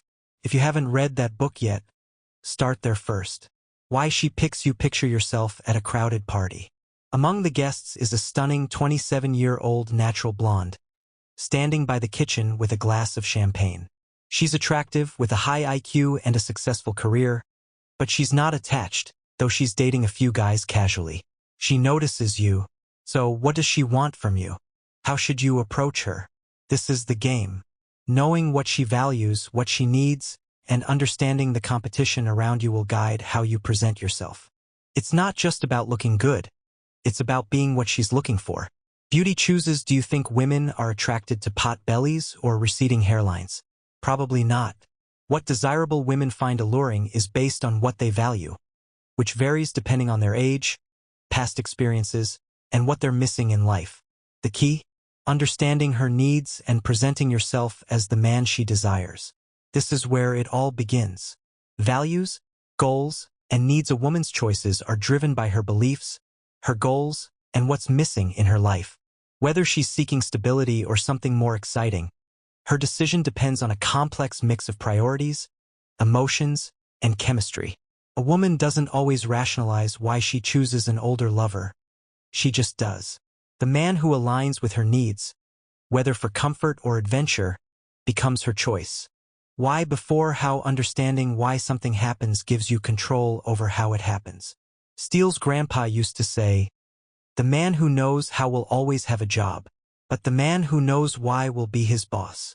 Author's comments. This book is the result of thousands of letters from men, feedback from his Men of Steel Ball's newsletter, and years of experience since 1987. Steele brings the lessons he's learned to you, providing practical, real-world advice for men who want to master the dating game. As you near the end of Volume 2, don't skip the final chapter, Key Points. It reinforces everything you've learned and helps solidify the lessons in your mind. A few weeks later, revisit the book, starting with key points, and continue to reinforce your knowledge. Sexpectations. Women talk frankly about sex and dating are. Don Steele recommends Sexpectations, a book that enhances what you've learned in how to date young women. Written by Ron Lewis, it gives you a clear insight into a woman's mind, her values, goals, and views on sex. With 27 years of Steele's experience, it's an invaluable resource for men looking to understand women more deeply. In this book, Lewis interviews women about what they really want from men. Unlike other authors who only speculate, Lewis captures women's raw, honest responses, especially on dating and romance, which directly align with Steele's experiences. A key takeaway: you don't find women, they find you. Rather than chasing, focus on being in places that interest you, and the right women will come to you. Warning to men. Steele issues a warning for those who may be shocked by older women's frank discussions of their desires. If you're not into the kinky side of things, it's okay to skim those parts. The book provides insights into how to handle new experiences and avoid awkward moments with older women you might date down the line. Threesome. How to Make Your Favorite Fantasy Come True. This book, by Lori Gammon, is a unique, step-by-step guide for men and women looking to make their sexual dreams come true. Lori draws from her own bisexual experiences to offer advice on how to enjoy a threesome, emphasizing communication, sensitivity, and understanding. The book helps men learn how to gently awaken their partner's hidden desires and create a situation where she is willing to seduce another woman for the experience. Lori offers detailed advice on what to say, how to act, and how to dress for success. Threesome Insights. Lori also reveals techniques for women to seduce other women and explains how to approach bisexual women, a key aspect in making the threesome fantasy happen. It's a guide for men and women alike on how to handle these delicate situations without rejection or embarrassment. For single men, Lori shares how to recruit bicurious or bisexual women for future threesomes. The book is full of practical advice on how to bring up the subject with your partner or with potential partners in a tactful and non-threatening way. Why this book is unique. Steele stands behind threesome because it aligns with his own experiences, noting that many young women he dated expressed curiosity about same-sex encounters. Lori Gammon's 232-page book provides reality-based, actionable advice for anyone interested in threesomes. From seduction techniques to arranging the event, it's comprehensive and based on years of experience. If you're serious about making this fantasy come true, Threesome is the only book Steele recommends. 2-hour video. Dress for Success and Body Language Seminar. Joanna is a star, bold, funny, frank, and honest. In this 2-camera seminar, we cover the essentials of body language, from across the room to engaging in conversation. Joanna and the audience demonstrate key signs of interest and disinterest, providing a wealth of information in an entertaining package. Topics range from what works in dating, like hair, clothes, and body language, to tips on improving your dating style. It's both informative and fun, as we cover everything from SUVs to penny loafers and sideburns. To complement the video, there's a 90-minute audio cassette of the highlights, free with the purchase of the video. Repetition is key. Watch, listen, and practice. Updates since 1987, over 7,000 men have reached out, asking about what I've learned, new methods, and additional materials. To answer those questions, I've created a 3-tape set. In the first tape, I share hard-earned wisdom, discussing both my successes and mistakes. The second and third tapes reinforce these lessons, using my radio interviews to amplify key points. These tapes are a fun way to reinforce the basics and improve your skills, especially when played during commutes. If you enjoy my humor, you'll love these tapes. 2-hour video. Don Steele versus TV talk show hosts. In this video, I take on Jenny Jones, Jane Whitney, Montel Williams, and their audiences. It's a wild ride as I field loaded questions and tackle tough situations with the hosts and their angry guests. You'll learn more about young women, how to deal with difficult situations, and why nonverbal cues are essential in courtship. I even throw in some seminar footage to help you identify body language signals, prepping you for real-world situations. Crescent Pub's interview. I also sit down with Alex Patterson, managing editor of Playgirl, Sherry, Hawk, and Live Young Girls for a candid 30-minute discussion. We dive deep into the world of post-adolescent dating and share brutally honest insights. We cover everything from the ideal young woman for a 40-something guy to how young women are subtle in the beginning. Success with Young Women. New video. In July '99, we held a workshop where 4 young women evaluated 20 men on everything from style to radiating the right attitude. They offered candid feedback on everything from haircuts to body language. This workshop provides practical tips to improve your appearance and behavior in front of young women. It's an honest, no-holds-barred look at what works and what doesn't in dating. And E-tapes. Joanna and Don. New video. In October '99, and E taped us for a special called Ageless Love. We spent a full day with interviews and a mini-seminar. We coached 3 guys on everything from body language to how to introduce yourself. We also attended an art exhibition where our older men interacted with young women, followed by interviews about the experience. Appendix. Note 1. Brain wiring. Women's renowned intuition stems from the biological wiring of their brains. The connection between the left and right hemispheres of a female brain is much larger than in men's brains. This difference explains many gender-specific talents and abilities, particularly in courtship and relationships. Because of this wiring, women excel at noticing subtle changes, like a baby's facial expressions or slight shifts in body temperature, making them highly skilled at caregiving and survival tasks like gathering food. This trait, crucial for the survival of the human species, enables mothers to intuitively meet their infants' needs without verbal communication. However, this larger connection can interfere with rational spatial processing, which is why women tend to struggle with tasks like navigating or understanding maps, unlike men who have a more efficient brain connection for these tasks. Men are more adept at hitting targets, understanding spatial relationships, and excelling in professions requiring these skills, such as engineering or wilderness navigation. Sources: Time, Sizing Up the Sexes, Christine Gorman, Scientific American, Sex Differences in the Brain, Doreen Kimura. Note 2. Abnormal happens in the animal kingdom. Female mammals typically avoid mating with passive males. The exception is humans. In the natural world, a passive male would be at a survival disadvantage.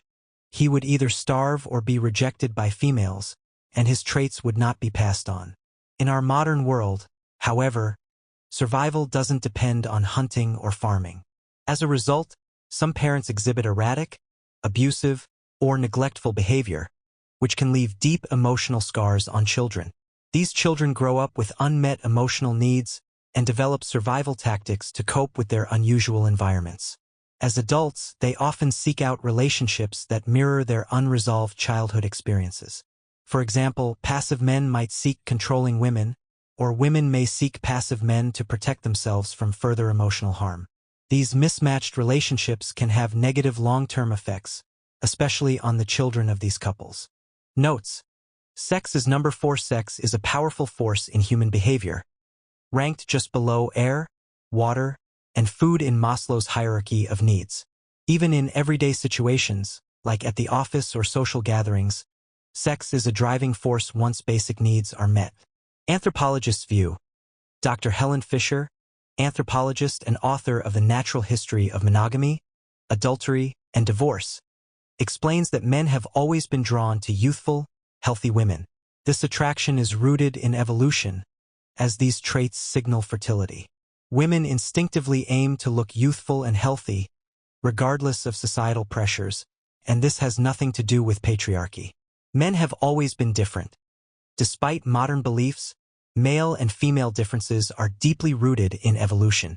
Over millions of years, males developed traits suited for survival in hunter-gatherer societies, aggression and competitiveness.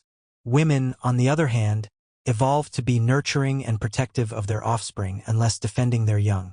These fundamental traits are part of our genetic makeup. Blink of a geologic eye, in just 10,000 years we've built modern civilization, but our biological evolution took 60 million years. Beneath our societal veneer, we remain much the same as we've been for millennia. Understanding our natural principles of courtship requires understanding our evolutionary biology. Barbarians in waiting. Even in the most advanced countries, civilized behavior can break down under stress. Human nature reveals itself when there's no fear of retribution, showing that beneath the surface, we still possess primal instincts for survival and protection. Genuine, fundamental courtship.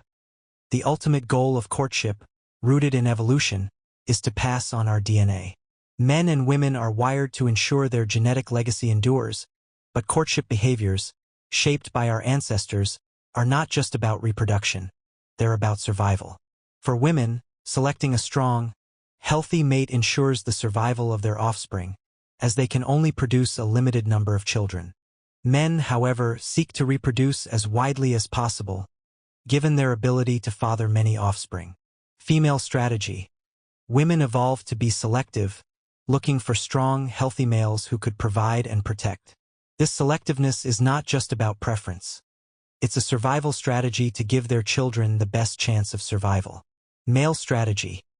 Men evolved to spread their genetic material widely, persuading as many women as possible to ensure the survival of their genetic legacy. Today's high-status males, just like their hunter-gatherer ancestors, high-status males today are those who can provide food and safety. These men have the most options in choosing a mate, and their success in courtship reflects the traits passed down from our ancient ancestors. High-status males in society. In today's world, high-status males like movie stars, rock stars, athletes, and wealthy individuals are easily recognized through mass media. These men can choose mates from anywhere, but when they pursue the most desirable females, they must compete with other high-status males. This is a fundamental fact. Males compete and the winners get to choose. Displaying status. To attract attention, high-status males display their wealth and success through symbols like expensive cars, yachts, homes, and luxurious gifts. The key is expensive, which signals the ability to provide food, shelter, and security for a female and her potential offspring. The competition within each social group is fierce, mirroring the behavior of our hunter-gatherer ancestors, where the strongest hunter-warrior had first choice of mates. The most desirable females. Across all cultures, the most desirable females share two critical traits. 1. Fertility. 2. Prolific reproductive capability. In modern society, just like in ancient times, these attributes are visible in a woman's physical appearance. Trim, strong bodies, white, healthy teeth, tight skin on hands, firm breasts, lustrous nails, smooth, clear skin, bright, clear eyes advertising interest. Despite our belief in free will, evolutionary forces influence our behavior more than we realize. For example, a woman's brain and body chemistry change during ovulation, which affects how she thinks, acts, and dresses. During this time, she may subconsciously choose outfits that expose more skin, such as lower necklines or shorter hemlines, signaling fertility and making her more attractive to potential mates. This is a natural display, a form of communication that cannot be ignored. Thank you for joining me on this journey through the book. If you enjoyed this book and want to hear more, consider subscribing to stay updated on future audiobooks. And if there's a specific book you'd love to hear next, let us know in the comments. We'd love to bring it to life for you. Until next time, take care, keep moving forward, and remember that courage is 5 seconds away. See you soon.